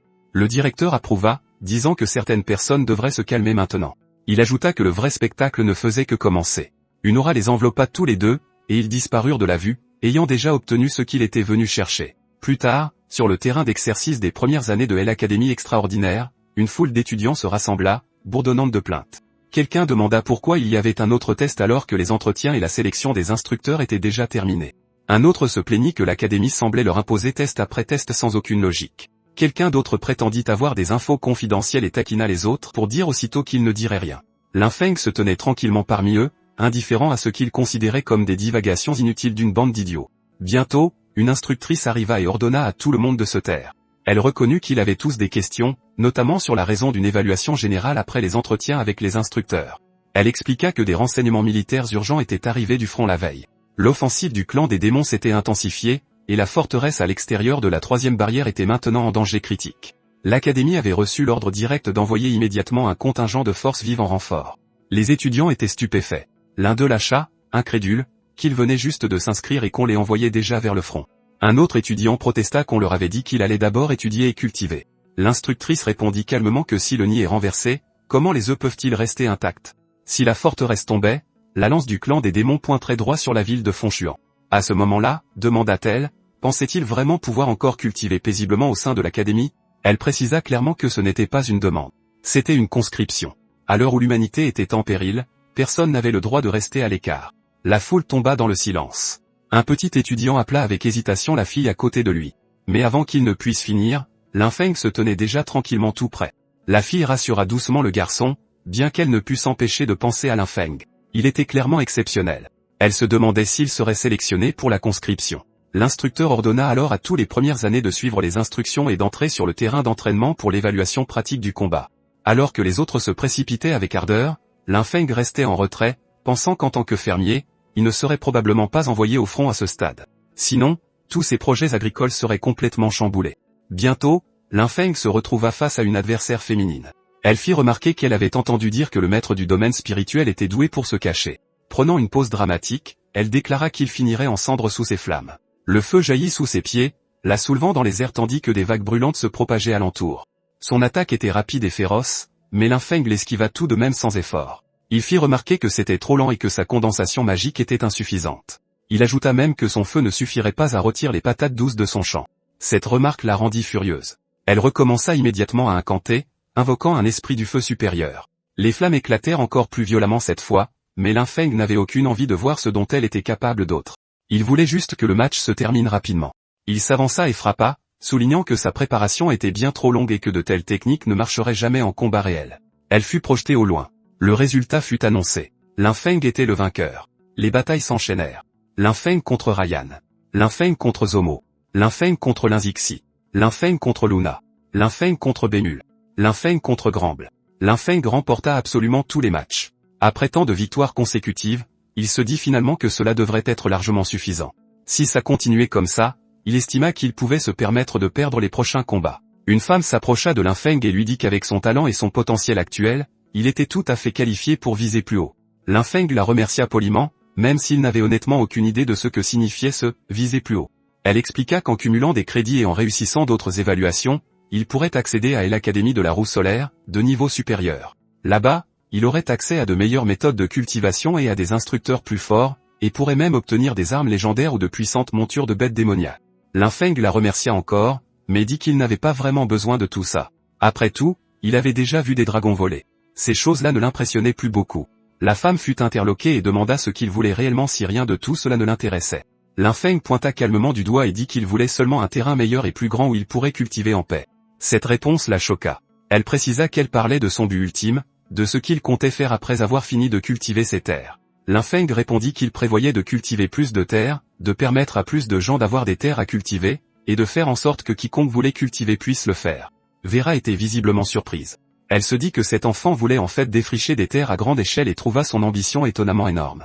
À ce moment-là, le directeur arriva et demanda si la friche à l'ouest de la ville que Lin Feng développait déjà ne lui suffisait pas. Lin Feng se sentit un peu gêné et rit, répondant que pour l'agriculture, plus il y a de terres, mieux c'est. Peu après, le prochain match fut annoncé. Lin Feng contre Aling. Lin Feng réagit immédiatement et se dirigea vers le champ de bataille. Le directeur et Vera le remarquèrent tous deux en train de bouger. Le directeur commenta que le gamin était plutôt honnête. Vera dit que puisque l'enfant le voulait, il pouvait aussi bien le lui donner. Quand le directeur demanda si elle comptait le prendre sous son aile, Vera répondit que c'était un gamin très intéressant. L'annonce de préparation au combat retentit. Aling s'avança et dit qu'elle ne s'attendait pas à affronter Lin Feng, mais qu'elle se donnerait à fond dans ce combat. Son expression était extrêmement sérieuse. Lin Feng, cependant, déclara franchement qu'il ne pouvait pas la battre et qu'il avait initialement prévu d'abandonner. Pour Aling, ces mots sonnèrent comme une pure humiliation. Son visage s'assombrit alors qu'elle fonçait sur lui, l'accusant de se moquer d'elle. Elle était maintenant encore plus en colère qu'avant. Lin Feng sentit immédiatement que quelque chose clochait. Il réalisa qu'Aling était passé directement à sa seconde phase de combat sans la moindre hésitation et marmonna pour lui-même si c'était vraiment comme ça qu'elle aimait se battre.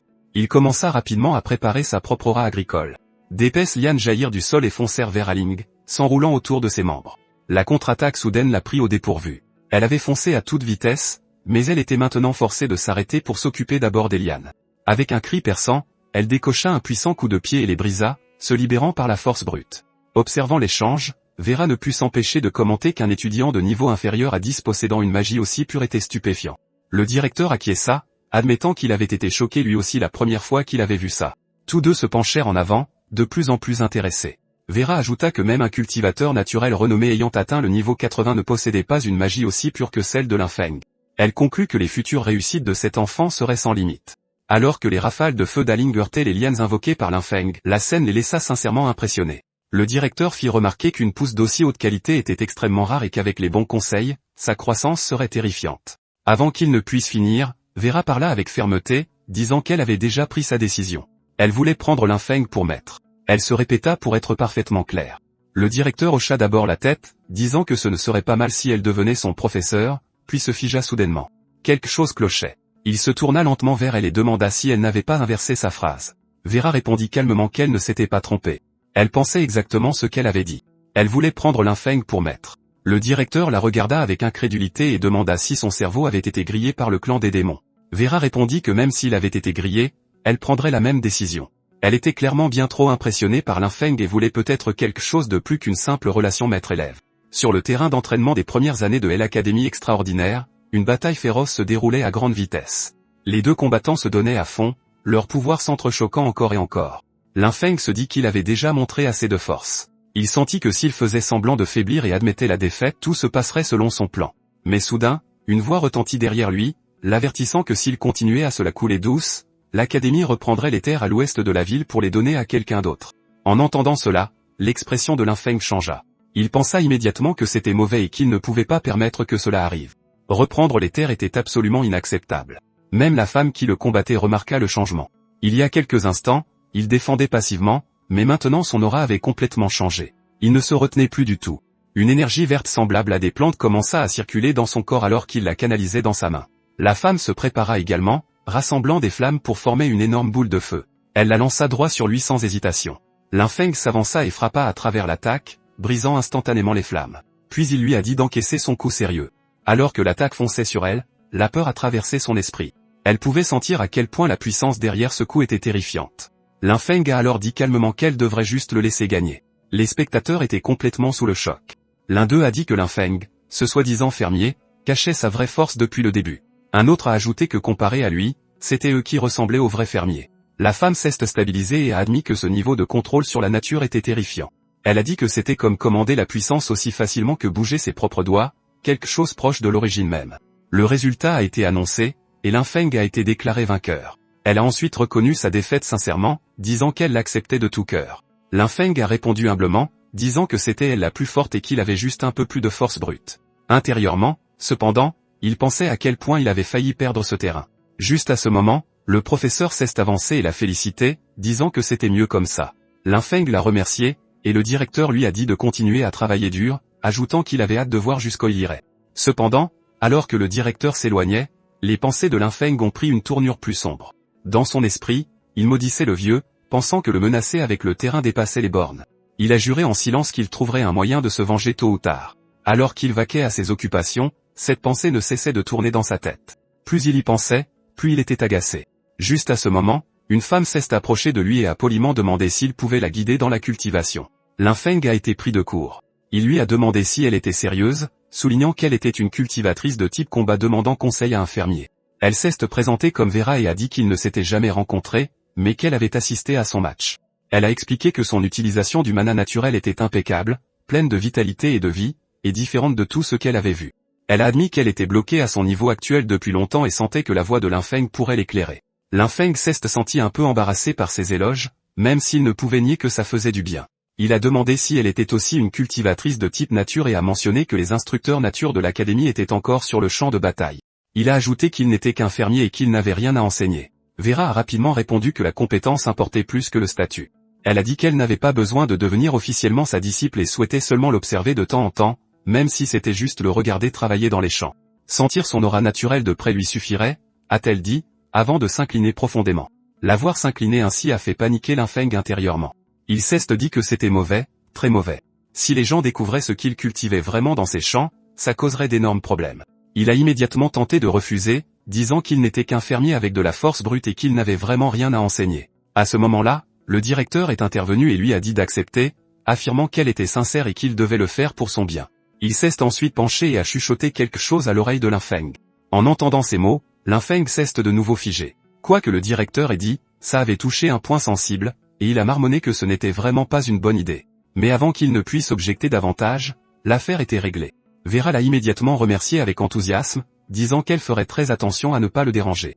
Elle a demandé si elle pouvait commencer tout de suite, proposant même de l'accompagner sur le champ. Voyant son empressement et se souvenant de ce que le directeur avait chuchoté, Linfeng n'a pu que soupirer intérieurement, réalisant qu'il avait encore été poussé dans une situation pénible. Il lui a dit que c'était comme elle voulait et a mentionné que son terrain était du côté ouest de la ville. Peu après, aux abords de la serre des terres désolées de la ville ouest, on pouvait voir Vera s'affairer, aidant partout où elle le pouvait. Elle ne cessait de demander s'il y avait quoi que ce soit qu'elle puisse faire. En la regardant, Linfeng s'est dit que son attitude était au moins sincère. Pourtant, il s'est rappelé qu'il ne pouvait absolument pas la laisser voir ce qui poussait vraiment à l'intérieur de la serre. Tandis que Vera déambulait, elle a examiné les cultures et a commenté qu'elle allait d'abord se familiariser avec les lieux.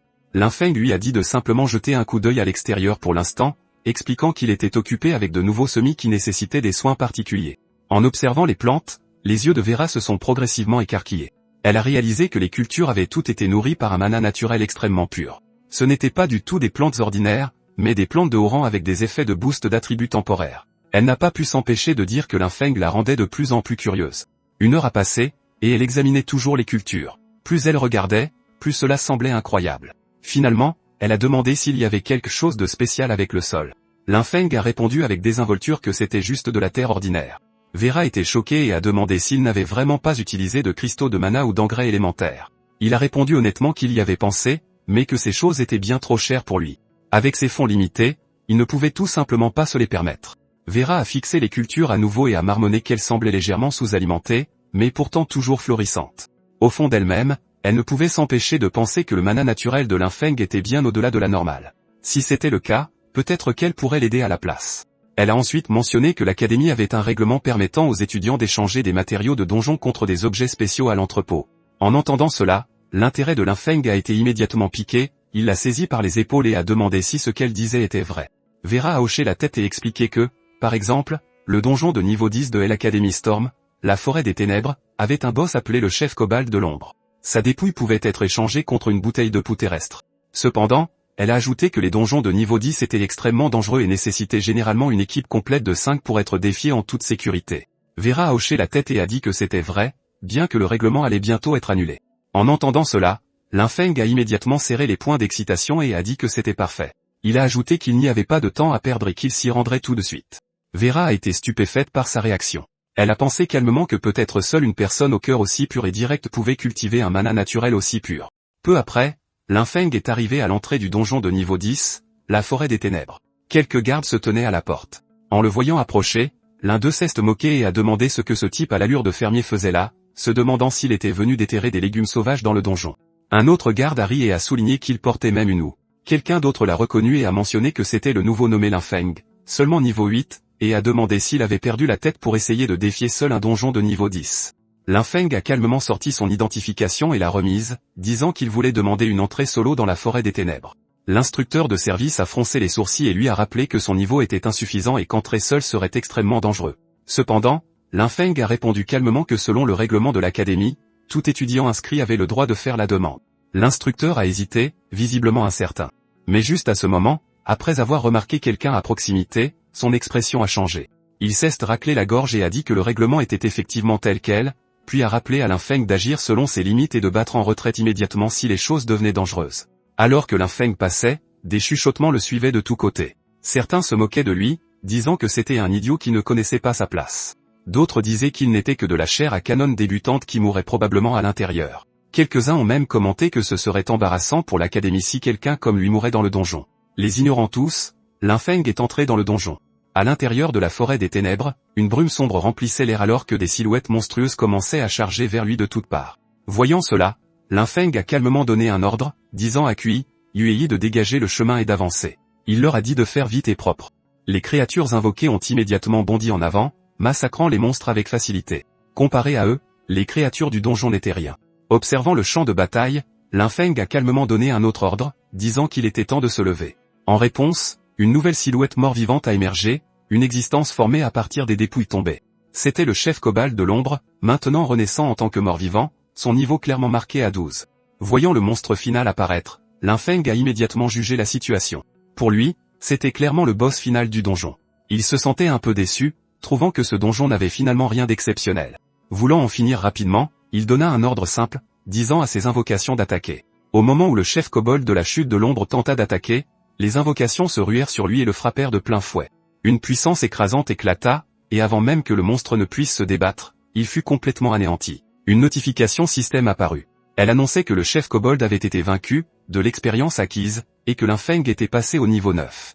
Un autre message suivit, indiquant que le croc du chef avait été obtenu. Juste après, une nouvelle notification apparut, la cible ne pouvait pas être convertie en mort-vivant à cause d'un niveau d'invocateur insuffisant. Échec de la conversion. En voyant cela, Linfeng ressentit un léger regret. Il réalisa que son niveau actuel était encore trop bas pour invoquer un mort-vivant aussi puissant. Néanmoins, il ne s'en formalisa pas trop. L'objectif principal avait déjà été atteint. Il jeta un coup d'œil au croc en sa possession et se dit que puisque l'objet était sécurisé, il était temps de rentrer pour l'échanger contre de l'engrais. Sur ce, il sortit du donjon. Devant l'entrée, le même groupe de personnes était toujours rassemblé. Vera était parmi eux. Quelqu'un à côté d'elle disait que les forces au front étaient déjà sous pression et que les ressources étaient limitées, demandant s'il était vraiment approprié d'échanger des matériaux aussi précieux. Vera répondit calmement que cela n'affecterait pas le front, expliquant que ce qui était échangé était de l'engrais destiné spécifiquement aux cultivateurs de type nature. La personne hésita, mais finit par admettre qu'il avait effectivement un stock décent de ce matériau.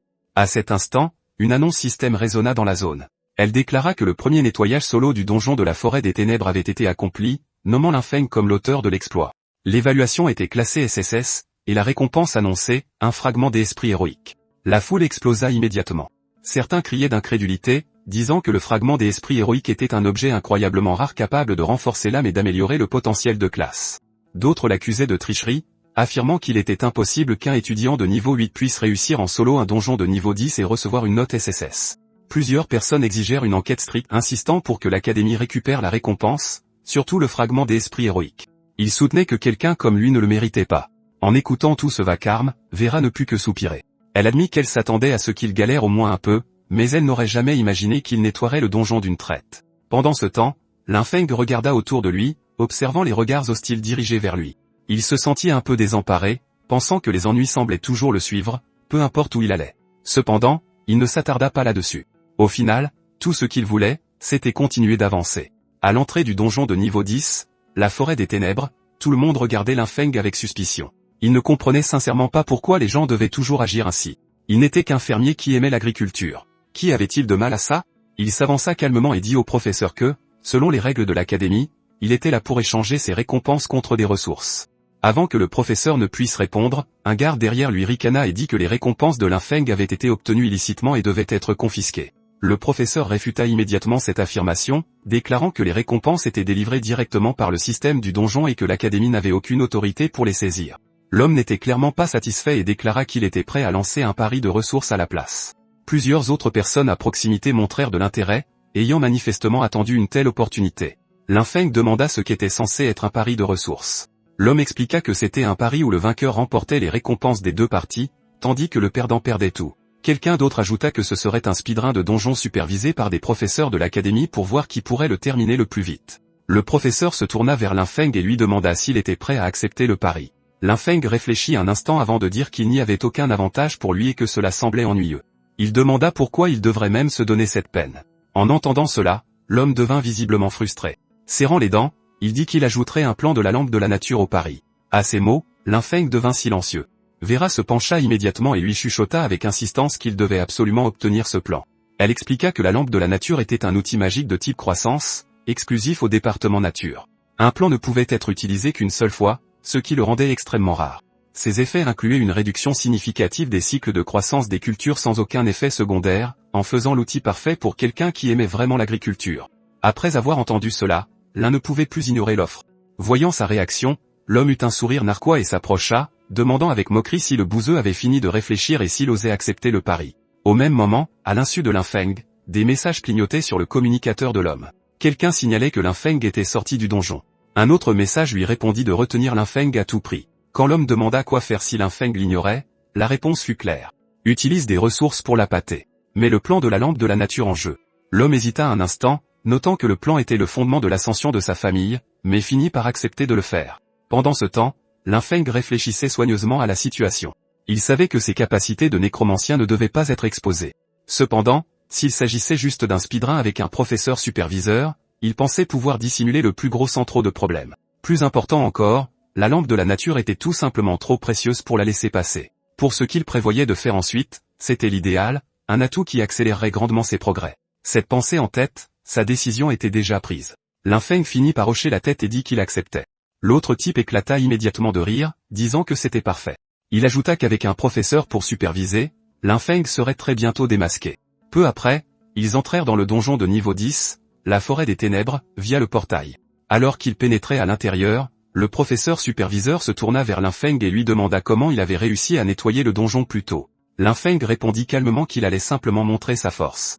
Tandis qu'il parlait, une aura verte tourbillonnante commença à se répandre de ses mains. Il appela ensuite ses ouvriers agricoles à se présenter. L'instant d'après, de nombreuses silhouettes apparurent derrière lui. C'étaient toutes des invocations, et la scène était indéniablement choquante. Le professeur était légèrement stupéfait. La vitesse d'invocation était incroyablement rapide, et la qualité des troupes invoquées semblait extrêmement élevée. Du point de vue du professeur, c'était l'occasion parfaite d'observer exactement comment Linfeng avait réussi à nettoyer le donjon en solo. Même lui ne put s'empêcher de se sentir excité alors que l'épaisse aura verte emplissait les environs et que les invocations végétales continuaient de se former les unes après les autres. Puis Linfeng donna un ordre simple, leur disant d'attaquer de toute leur force.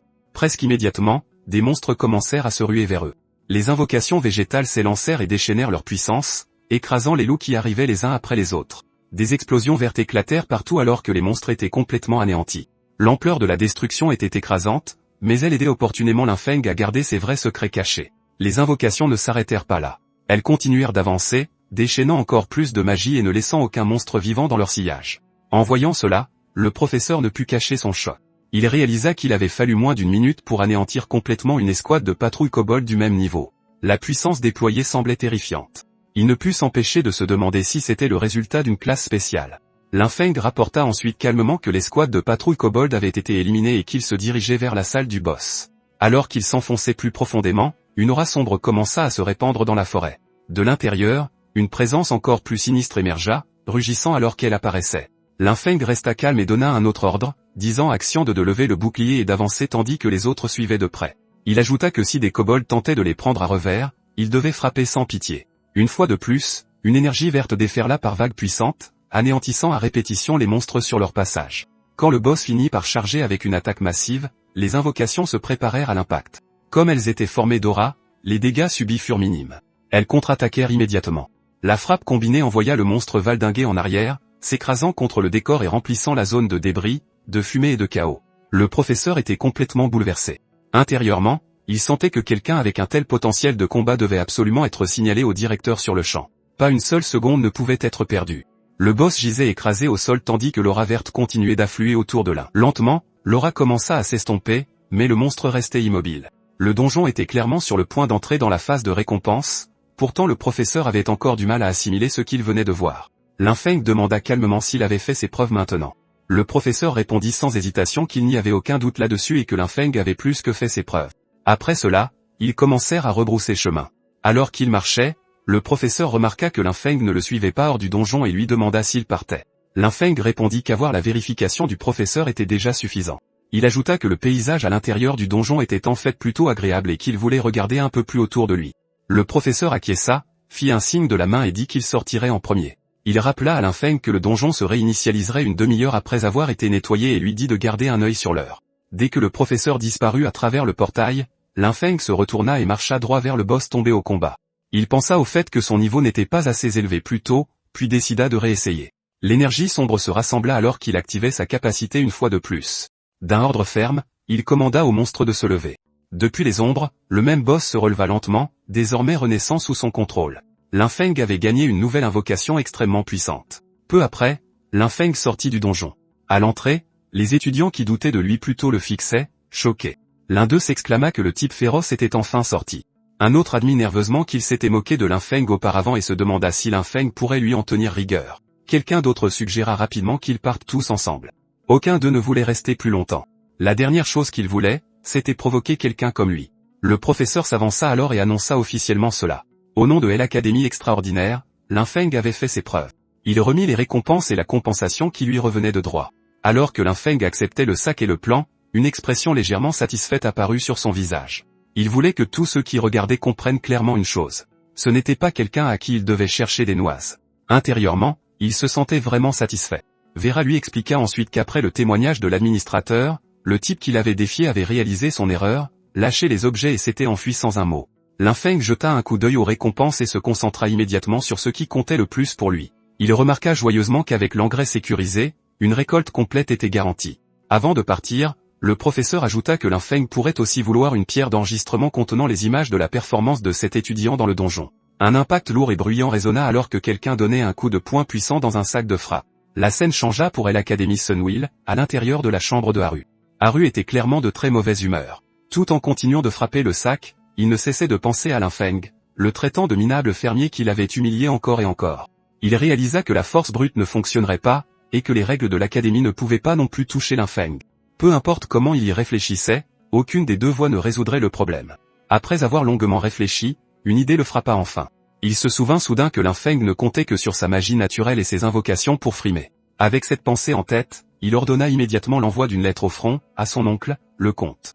Alors qu'on emportait la lettre, Haru ajouta une autre instruction, disant au messager de faire revenir à l'Académie dès que possible les mentors du département nature actuellement en rotation sur le champ de bataille.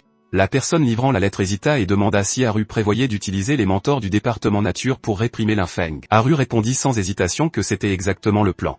Il pensait que ces vieux mentors attachaient plus d'importance à la pureté et aux règles strictes de la magie naturelle qu'à toute autre chose. Si c'était eux qui s'occupaient de Linfeng, il voulait voir si ce dernier pourrait encore agir avec autant d'arrogance.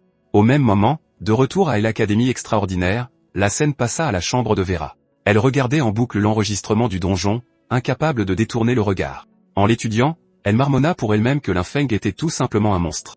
À ses yeux, sa compréhension du pouvoir de la nature était déjà devenue instinctuelle, quelque chose bien au-delà de la compréhension normale. Elle envisagea brièvement d'attendre jusqu'à demain, mais rejeta immédiatement l'idée. Au lieu de cela, elle décida d'écrire une lettre sur le champ pour avertir ses mêmes vieux mentors de revenir dès que possible. Elle sentait qu'ils ne pouvaient pas se permettre de perdre plus de temps. Le pire résultat possible serait de perdre Linfeng au profit d'une autre faction, et elle était déterminée à le garder de leur côté. Sans hésitation, elle envoya la lettre, la regardant s'envoler au loin. Alors qu'elle levait les yeux au ciel pour admirer les nuages à la dérive, un léger sourire apparut sur son visage. Elle pensa calmement que si ces vieux croutons ne se dépêchaient pas de revenir, les honneurs de toute une vie allaient leur glisser entre les doigts. Pendant plusieurs jours d'affilée, Linfeng vécut à l'intérieur du donjon.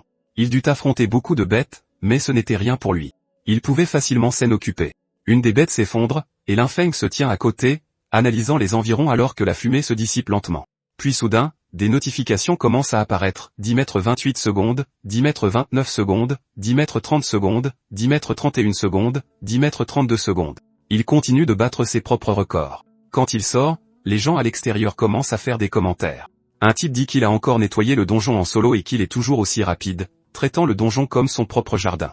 Un autre gars dit qu'il a recommencé et se demande combien de passages ça fait aujourd'hui. Quelqu'un d'autre dit qu'il n'a pas compté et qu'il a la flemme de le faire, ajoutant que ce type est juste dingue. Une autre personne dit de se disperser parce que c'est ennuyeux, et que le regarder enchaîner les donjons n'est pas aussi bien que de regarder les autres farmers. Linfeng s'avance alors, montre sa boîte d'objets et dit qu'il est là pour échanger contre de l'engrais. Frère Shen le regarde et dit que les crédits accumulés par l'étudiant Linfeng sont suffisants pour demander une promotion. Il ajoute que rester dans l'académie inférieure n'a plus grand sens pour lui et suggère de demander une promotion pour l'académie supérieure. Linfeng y réfléchit et dit, promotion vers l'académie supérieure. Shen explique alors que l'académie extraordinaire est divisée en académie supérieure et inférieure. Il dit que l'académie inférieure cultive les talents de base comme l'actuelle académie Storm, tandis que l'académie Sunwheel est le lieu où se rassemblent les élites de toutes les académies inférieures, connues sous le nom d'académie supérieure. Il ajoute qu'après être entré à l'académie Sunwheel, les récompenses disponibles à l'échange, tant en qualité qu'en variété, sont bien au-delà de ce que l'académie inférieure peut offrir. Il dit que c'est l'endroit où un génie comme Linfeng devrait aller. Linfeng réfléchit à tout cela, répétant Académie Sunwheel, l'académie supérieure dans son esprit. Après avoir bien réfléchi, il dit qu'il comprend et remercie le professeur. Plus tard, en entrant dans le hall des missions de l'académie, il dit qu'il est là pour demander sa promotion à l'académie Sunwheel. La réceptionniste demande son nom, son département et son bon de crédit. Linfeng montre sa carte, et son statut apparaît, Linfeng, département nature affilié à l'académie Storm. Crédits actuels, 30 135. Tout le monde rassemblé là est stupéfait. L'un d'eux dit qu'il a vraiment 30 000 crédits. Un autre gars dit que s'il se souvient bien, Linfeng est ce gros bonnet qui a farmé la forêt sombre comme un fou. Un autre se demande combien de fois il a dû farmer la forêt sombre pour obtenir autant de crédits. La réceptionniste dit alors que les crédits ont été vérifiés et remet à Linfeng son parchemin de mission de promotion. En le lui donnant, elle dit qu'après avoir accompli la tâche et passé l'examen, il pourra officiellement devenir membre de l'Académie Sunwheel. Linfeng demande alors si après la promotion, il pourra échanger contre des fournitures de Grador. La dame là-bas confirme et explique que pour l'instant, étant affilié à l'Académie de la Tempête, il ne peut échanger ses crédits que contre des fournitures de rang bronze ou argent. La réceptionniste ajoute qu'après sa promotion, il pourra obtenir des fournitures rares de rang or à platine. Linfeng la remercie chaleureusement et s'éloigne alors que tout le monde continue de le dévisager. En partant, il dit qu'il se rend juste à la ligne de défense hors de la ville pour chercher quelque chose. Il ajoute que l'endroit est très proche du manoir, donc ça ne devrait pas être difficile. Mais avant ça, il doit d'abord aller récupérer quelque chose. Plus tard, alors qu'il marche, un aîné lui dit que bien que la lampe de la nature ne soit que de rang argent, ses effets n'ont rien à envier aux objets de rang or. Il avertit Linfeng de bien l'entretenir et de faire extrêmement attention à ne pas la laisser être souillée par l'énergie nécrotique. Linfeng répond que bien sûr, il fera attention, et remercie l'aîné. Après cela, Linfeng regarde autour de lui et avance. Il se dit que, même s'il est dit que la lampe de la nature ne doit pas être souillée par l'énergie nécrotique, il a une envie irrésistible d'essayer. Il l'utilise alors et invoque ses créatures nécrotiques, provoquant la transformation de la lampe. Linfeng réalise qu'elle s'est directement transformée d'un objet de type nature en un objet de type mort-vivant. Alors qu'il continue ses expériences, une grande quantité d'aura et d'énergie se propage vers l'extérieur. Il s'assoit et observe attentivement le phénomène. Après un moment, il se dit qu'heureusement, cette chose est douée de conscience. Il réalise qu'en utilisant de l'énergie naturelle, elle peut redevenir la lampe de la nature. Sinon, il aurait été incapable d'expliquer la situation. Plus tard, à la ferme de Linfeng hors de la ville, il apporte la lampe et la place au-dessus des champs. Soon after, a large amount of crop besoin tout gros.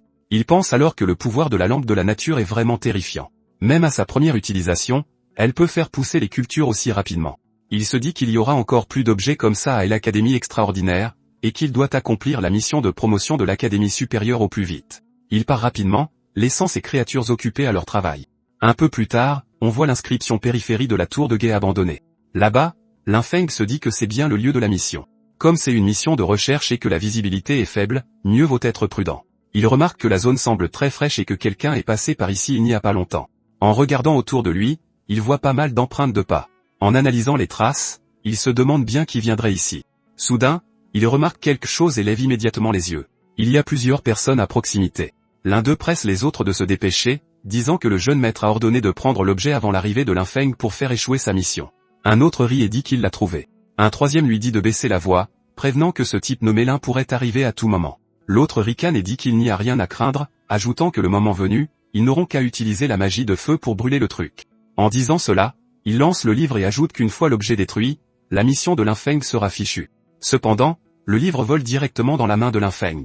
Linfeng déclare calmement que dans ce cas, il devrait les remercier. Le groupe est instantanément terrifié, ne s'attendant clairement pas à ça. L'un d'eux jure et blâme l'autre, disant que c'est de sa faute. Il frappe même l'autre type et lui hurle de récupérer l'objet immédiatement. Les deux rassemblent alors de l'aura dans leurs mains et foncent droit sur Linfeng. Linfeng réagit immédiatement en rassemblant sa propre aura verte. En un instant, des pointes et des lianes jaillissent du sol à une vitesse incroyable, ligotant fermement les deux attaquants. Dès qu'ils sont immobilisés, ils sont traînés juste devant Linfeng. Linfeng leur demande s'ils comptent lui fournir une explication. Il rit même, sachant qu'une fois ligotés ainsi, ils ne peuvent plus rien faire. Plus tard, au crépuscule, à la fermeur de la ville, Linfeng pense à Haru. Il ne s'attendait pas à ce que ce soit encore Haru. Il réalise que si ça continue, il finira par être démasqué tôt ou tard, et qu'il doit trouver une solution. À ce moment-là, il remarque quelque chose. Une de ses invocations nécrotiques tient un drapeau rouge et le bricole depuis un bon moment. Beaucoup d'autres invocations sont aussi à proximité, travaillant aussi dur que possible. Linfeng les observe un instant, puis sourit et dit que c'est entièrement automatisé et que c'est vraiment génial. Pendant ce temps, dans la chambre de Ewu, l'un de ses hommes rapporte qu'ils ont envoyé des gens fouiller la tour de guet. Il dit qu'ils n'ont pas trouvé les deux hommes, mais que des traces laissées par eux ont été trouvées sur place, et qu'il est fort probable qu'ils soient déjà fichus. En entendant cela, Haru devient extrêmement furieux. Il frappe le mur de toutes ses forces et les maudit, les traitant de déchets. Il hurle qu'ils ne sont même pas capables de gérer une si petite affaire et demande pourquoi ils les gardent ou les paient s'ils sont aussi inutiles. Il est particulièrement furieux contre Linfeng. En son fort intérieur, Haru se dit que Linfeng a vraiment osé s'en prendre à ses hommes.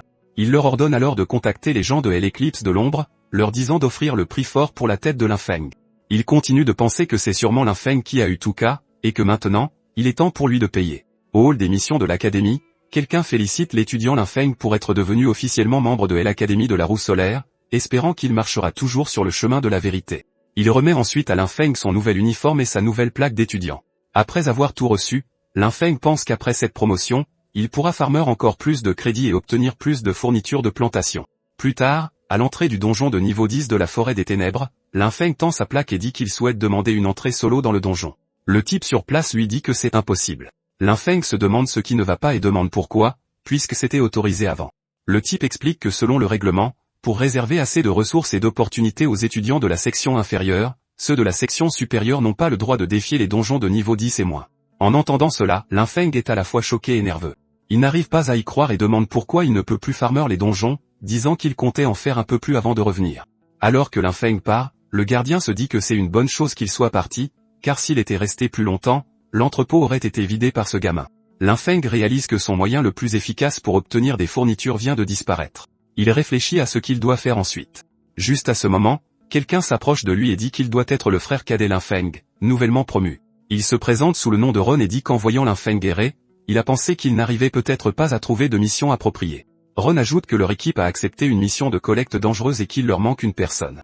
Linfeng trouve que l'apparition de Ron est un peu trop fortuite. Ron lui demande alors si ça l'intéresse, disant que c'est une bonne occasion de se familiariser avec la difficulté des donjons de la section supérieure. Linfeng se dit qu'il a vraiment besoin de crédit pour les fournitures et qu'il doit aussi comprendre la rigueur de l'Académie de la Roue Solaire. Il se dit que si c'est juste une mission de collecte, ça ne devrait pas poser trop de problèmes. Alors il accepte et dit qu'il se joint à eux. Ron répond joyeusement qu'il devrait partir tout de suite. Quand ils arrivent à l'entrée du donjon, deux personnes attendent déjà. Ron les présente, disant que l'un est Yves au visage froid et l'autre Carter à l'air aigri. Ron explique que leur objectif est de récolter de l'herbe lunaire au fond de la forêt. Il précise qu'il faut 10 tiges pour la mission et que d'après les infos, des elfes de la nuit patrouillent dans la zone. Il dit à tout le monde d'essayer d'éviter le combat et de se concentrer sur la récolte. Plus tard, au fond des bois de l'ombre, ils marchent ensemble et repèrent soudain un carré d'herbe lunaire. Quelqu'un dit aux autres de ne pas se battre pour ça, rappelant que c'est leur objectif et qu'ils ne pensaient pas que ça se passerait aussi bien. Cependant, alors qu'ils récoltent sans faire attention, de la poussière s'élève soudain et des monstres insectes volants les attaquent par derrière. Ron prévient immédiatement que ça sent mauvais et dit que c'est une patrouille d'elfes de la nuit, ordonnant à tous de se préparer au combat. Les elfes de la nuit les attaquent avec des substances collantes, mais Ron parvient à leur renvoyer la matière gluante. Il ordonne ensuite à chacun de prendre position et dit à Linfeng d'utiliser la magie de la nature pour les harceler, expliquant que les elfes de la nuit détestent ça. Linfeng répond immédiatement qu'il a compris et commence à utiliser sa magie naturelle, envoyant des lianes tout autour de la zone. Les lianes capturent rapidement les elfes de la nuit qui sont complètement pris au dépourvu. Ils ne s'attendaient clairement pas à ce qu'une telle chose puisse les entraver. Une fois plusieurs d'entre eux ligotés, Linfeng les rassemble et les noue fermement ensemble. Ron et les autres attaquent alors les elfes de la nuit restants ainsi que ceux piégés dans le nœud. Après un moment de combat, Ron prévient soudain que ça sent mauvais et dit qu'il appelle des renforts. Il appelle Carter et Hub. Hub répond qu'il est temps de commencer, et Carter confirme également. Carter commence alors à préparer un autre type de magie spéciale. Le sol se fend, faisant tomber plusieurs monstres. Cependant, Linfeng se retrouve aussi en danger. Alors que le sol se fend de manière imprévisible, il perd pied et manque de tomber, mais parvient à s'agripper à un rebord. Il les appelle avec frustration. Ron s'excuse alors en disant qu'il est vraiment désolé, cadet Linfeng. Il explique que c'est une compétence que Carter vient d'apprendre et qu'il ne la maîtrise pas encore bien, donc elle a touché Linfeng par accident. Voyant l'attitude de Ron et comment les autres l'ont délibérément mis dans cette situation, Linfeng demande s'il ne compte pas le sauver. Ron rit et dit que ce n'est pas qu'ils ne veulent pas le sauver, mais que le cadet fraîchement promu à la cour supérieure était trop têtu et capricieux, et est allé défier des monstres d'élite tout seul. Ron déclare qu'au final, Linfeng s'est tragiquement sacrifié et qu'il ne pouvait rien faire. Linfeng, cependant, fait une drôle de tête et demande s'ils n'ont pas peur d'être démasqués pour le meurtre d'un étudiant de l'académie. Ron explique que la plaque nominative des étudiants de l'Académie Sunwheel a subi un traitement spécial et peut enregistrer une puissante énergie magique. Il dit qu'après la mort de Linfeng, ils prendront sa plaque et l'utiliseront pour enregistrer la magie du monstre d'élite. Pas intéressé par leur bavardage, Linfeng pose une dernière question, se demandant s'il n'y a vraiment aucun autre moyen de savoir ce qui s'est réellement passé ici. Ron affirme avec confiance qu'ils ont fait ce genre de choses maintes fois et lui dit de faire confiance à leur professionnalisme. Linfeng dit qu'il voit et qu'il comprend. Puis il lâche le rebord et semble tomber dans l'abîme sous leurs yeux. Ron commente que comme Linfeng savait qu'il ne pouvait pas résister, il a choisi de sauter volontairement pour s'offrir une mort rapide. Mais soudain, Ron sent que quelque chose cloche, et au même moment, la voix de Linfeng demande s'ils sont prêts eux aussi. Linfeng apparaît au-dessus d'eux au lieu d'en dessous, exactement là où ils ne l'attendaient pas. Tout le monde est complètement choqué. Linfeng leur dit calmement d'affronter sa légion. Ron panique immédiatement, répétant sans cesse que ça sent mauvais. Au même moment, Linfeng invoque ses puissants spires morts-vivants. Maintenant, tout le monde panique vraiment. Ils ne s'attendaient jamais à une telle situation. Pour eux, Linfeng est un monstre encore plus grand qu'eux. Certains morts-vivants forment même un étrange et magnifique cœur avant de lancer leur attaque. Ron hurle d'incrédulité en disant que Linfeng est un nécromancien et que c'est impossible. Impossible. Linfeng demande froidement si c'est le testament final de Ron. Ron essaie rapidement de négocier, appelant Linfeng cadet et disant qu'ils peuvent discuter. Il prétend qu'il n'y a jamais eu de réel conflit entre eux et admet que Haru a tout manigancé. Il supplie Linfeng de les laisser partir, disant qu'ils savent qu'ils ont eu tort. Linfeng répond qu'ils ne savent pas qu'ils ont eu tort. Ils savent juste qu'ils sont sur le point de mourir. Ron ajoute désespérément que Haru a toujours cru que Linfeng avait tué Tuka et dit qu'il peut aider à témoigner contre Haru. Linfeng ne montre aucun intérêt. Il s'approche, s'accroupit et demande calmement qui est Tuka. D'abord, Ron refuse de répondre et détourne le regard. Linfeng dit alors de laisser tomber, que ça n'a pas d'importance, et ordonne à ses sbires de les enterrer. Une vague massive d'aura éclate, et bientôt tout le monde gît immobile sur le sol. Malgré tout, Ron maudit Linfeng en disant qu'il espère qu'il mourra d'une mort atroce. Linfeng répond que les beaux jours de Ron ne font que commencer. Il ordonne alors à Ron de se lever et ils ressuscitent tous en tant que sbires morts-vivants. Linfeng réfléchit alors à savoir si les morts-vivants issus de créatures humanoïdes possèdent naturellement une intelligence supérieure aux autres. Il réalise que c'était la magie des elfes de la nuit de tout à l'heure. Il pense qu'il n'a pas besoin de gérer les conséquences lui-même, mais comme des gens sont morts, mieux vaut rentrer et faire un rapport. Sur ce, il se prépare à partir et se dirige vers le portail. Cependant, il sent que quelque chose cloche. Linfeng réalise qu'il ne peut pas sortir. Confus, il fixe le portail un moment jusqu'à ce qu'une notification apparaisse, indiquant que l'objet spécial regret du passé a pris effet. Elle explique qu'avant que le donjon ne soit nettoyé, la sortie ne peut être ouverte et que dans ce donjon, tous ses attributs atteindront 200%. Soudain, une énergie noire éclate tout autour de lui, et une autre présence émerge. Linfeng est choqué par ce qu'il voit. Devant lui se tient une créature massive, un cheval gigantesque fusionné avec une imposante silhouette humanoïde. Alors que Linfeng regarde la nouvelle silhouette préparer une attaque massive, il sent soudain que les choses vont se gâter. Il invoque immédiatement ses morts-vivants, pensant que ce ne sera pas si difficile à gérer. Il donne l'ordre d'attaquer. Ces morts-vivants chargent à une vitesse incroyable alors que la silhouette équine prépare aussi son arme. Cependant, les morts-vivants sont un peu plus rapides et frappent en premier. Ils continuent d'asséner des coups puissants les uns après les autres. La silhouette montée sur le cheval peine à riposter, et bientôt le cheval prend peur, faisant tomber son cavalier. Les morts-vivants enchaînent immédiatement avec une autre rafale d'attaque, blessant continuellement la silhouette tombée. Linfeng mange nonchalamment une banane en observant le combat. Il pense que les morts-vivants, cette fois, semblent posséder plus d'instinct et sont même capables de se coordonner entre eux. Pourtant, il a l'impression qu'il manque quelque chose. Alors que les attaques continuent de pleuvoir, la silhouette à terre ne croit pas ses yeux. Il demande pourquoi Linfeng est capable d'utiliser le pouvoir de la mort. Linfeng observe d'abord en silence, puis rit et sourit, disant qu'il ne comprendrait pas. Linfeng ordonne alors de l'enterrer. Les morts-vivants intensifient leur assaut, et l'ennemi finit par s'effondrer. Une autre attaque de zone massive suit. Un statut apparaît indiquant que la zone est nettoyée et que la progression a atteint 50%. Linfeng commente que c'est en fait un donjon à système de double boss et réalise qu'il doit continuer plus profondément. Dans la zone centrale de la forêt sombre, d'énormes champignons ressemblant à des mauvaises herbes poussent partout, s'enroulant même autour des arbres. Linfeng apprécie le paysage en avançant, mais soudain, il sent quelque chose d'anormal. Une immense aura éclate alors qu'une zone cachée se révèle. De l'intérieur, une autre silhouette émerge, entourée d'une aura écrasante. La silhouette demande pourquoi Linfeng a mis les pieds sur cette terre sainte. Linfeng répond en demandant si la silhouette parle le langage humain, ajoutant que sinon, il commencera le combat. La silhouette se révèle être la gardienne Chevius, niveau 18. Elle reste silencieuse un instant, continuant seulement à augmenter son aura jusqu'à ce que toute la zone soit engloutie par une énergie rouge. Une fenêtre de statue apparaît devant Linfeng, indiquant qu'il est entré en phase de combat. Elle explique que l'effet de domaine de sport est actif, causant à toutes les unités de type nombre 4 dégâts d'érosion toutes les 3 secondes, avec un effet de décomposition cumulable.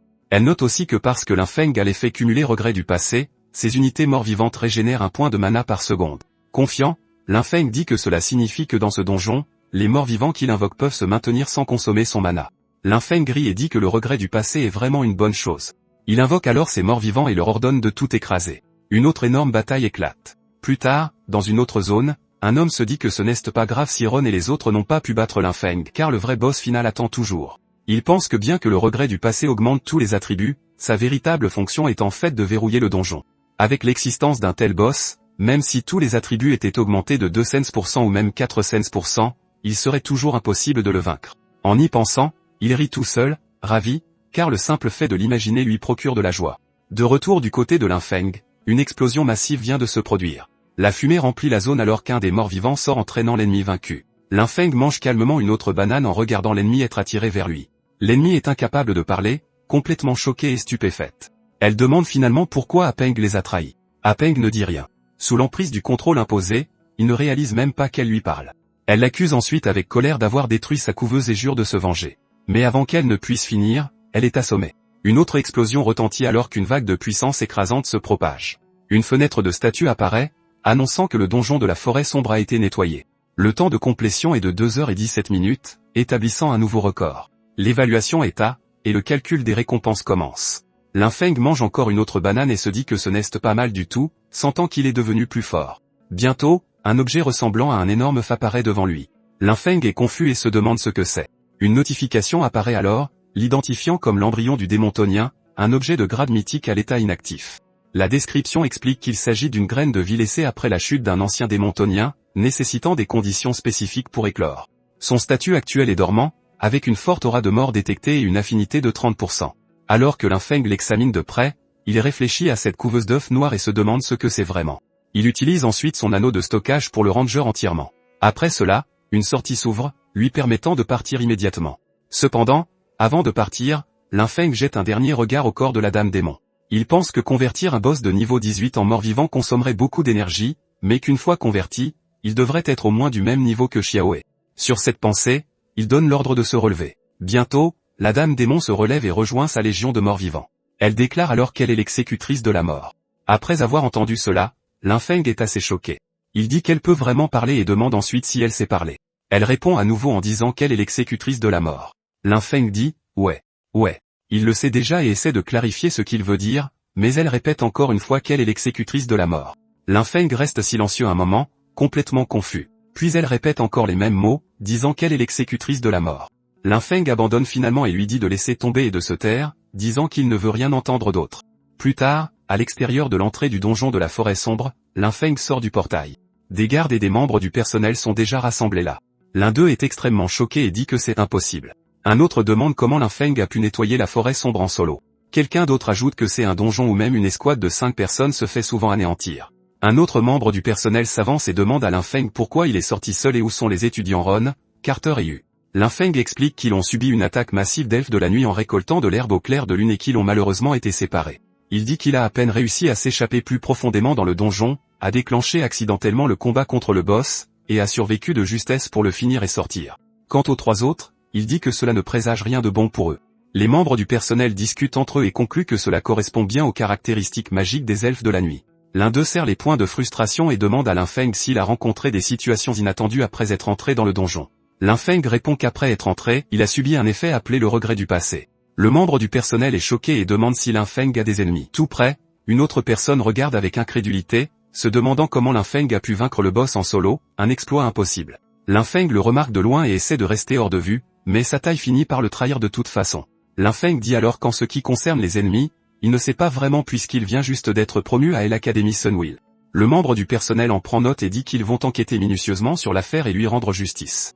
Lin Feng s'incline légèrement et remercie le mentor, disant qu'il compte sur eux pour gérer cette affaire. Pendant ce temps, l'autre gars n'arrive toujours pas à croire ce qui vient de se passer. Alors que Lin Feng se tourne pour partir, il pense calmement à la façon dont il va envoyer ses morts vivants après l'idiot qui a essayé de l'abattre. Mais si vous ne voulez pas manquer comment cela se produit, abonnez-vous dès maintenant et activez toutes les notifications.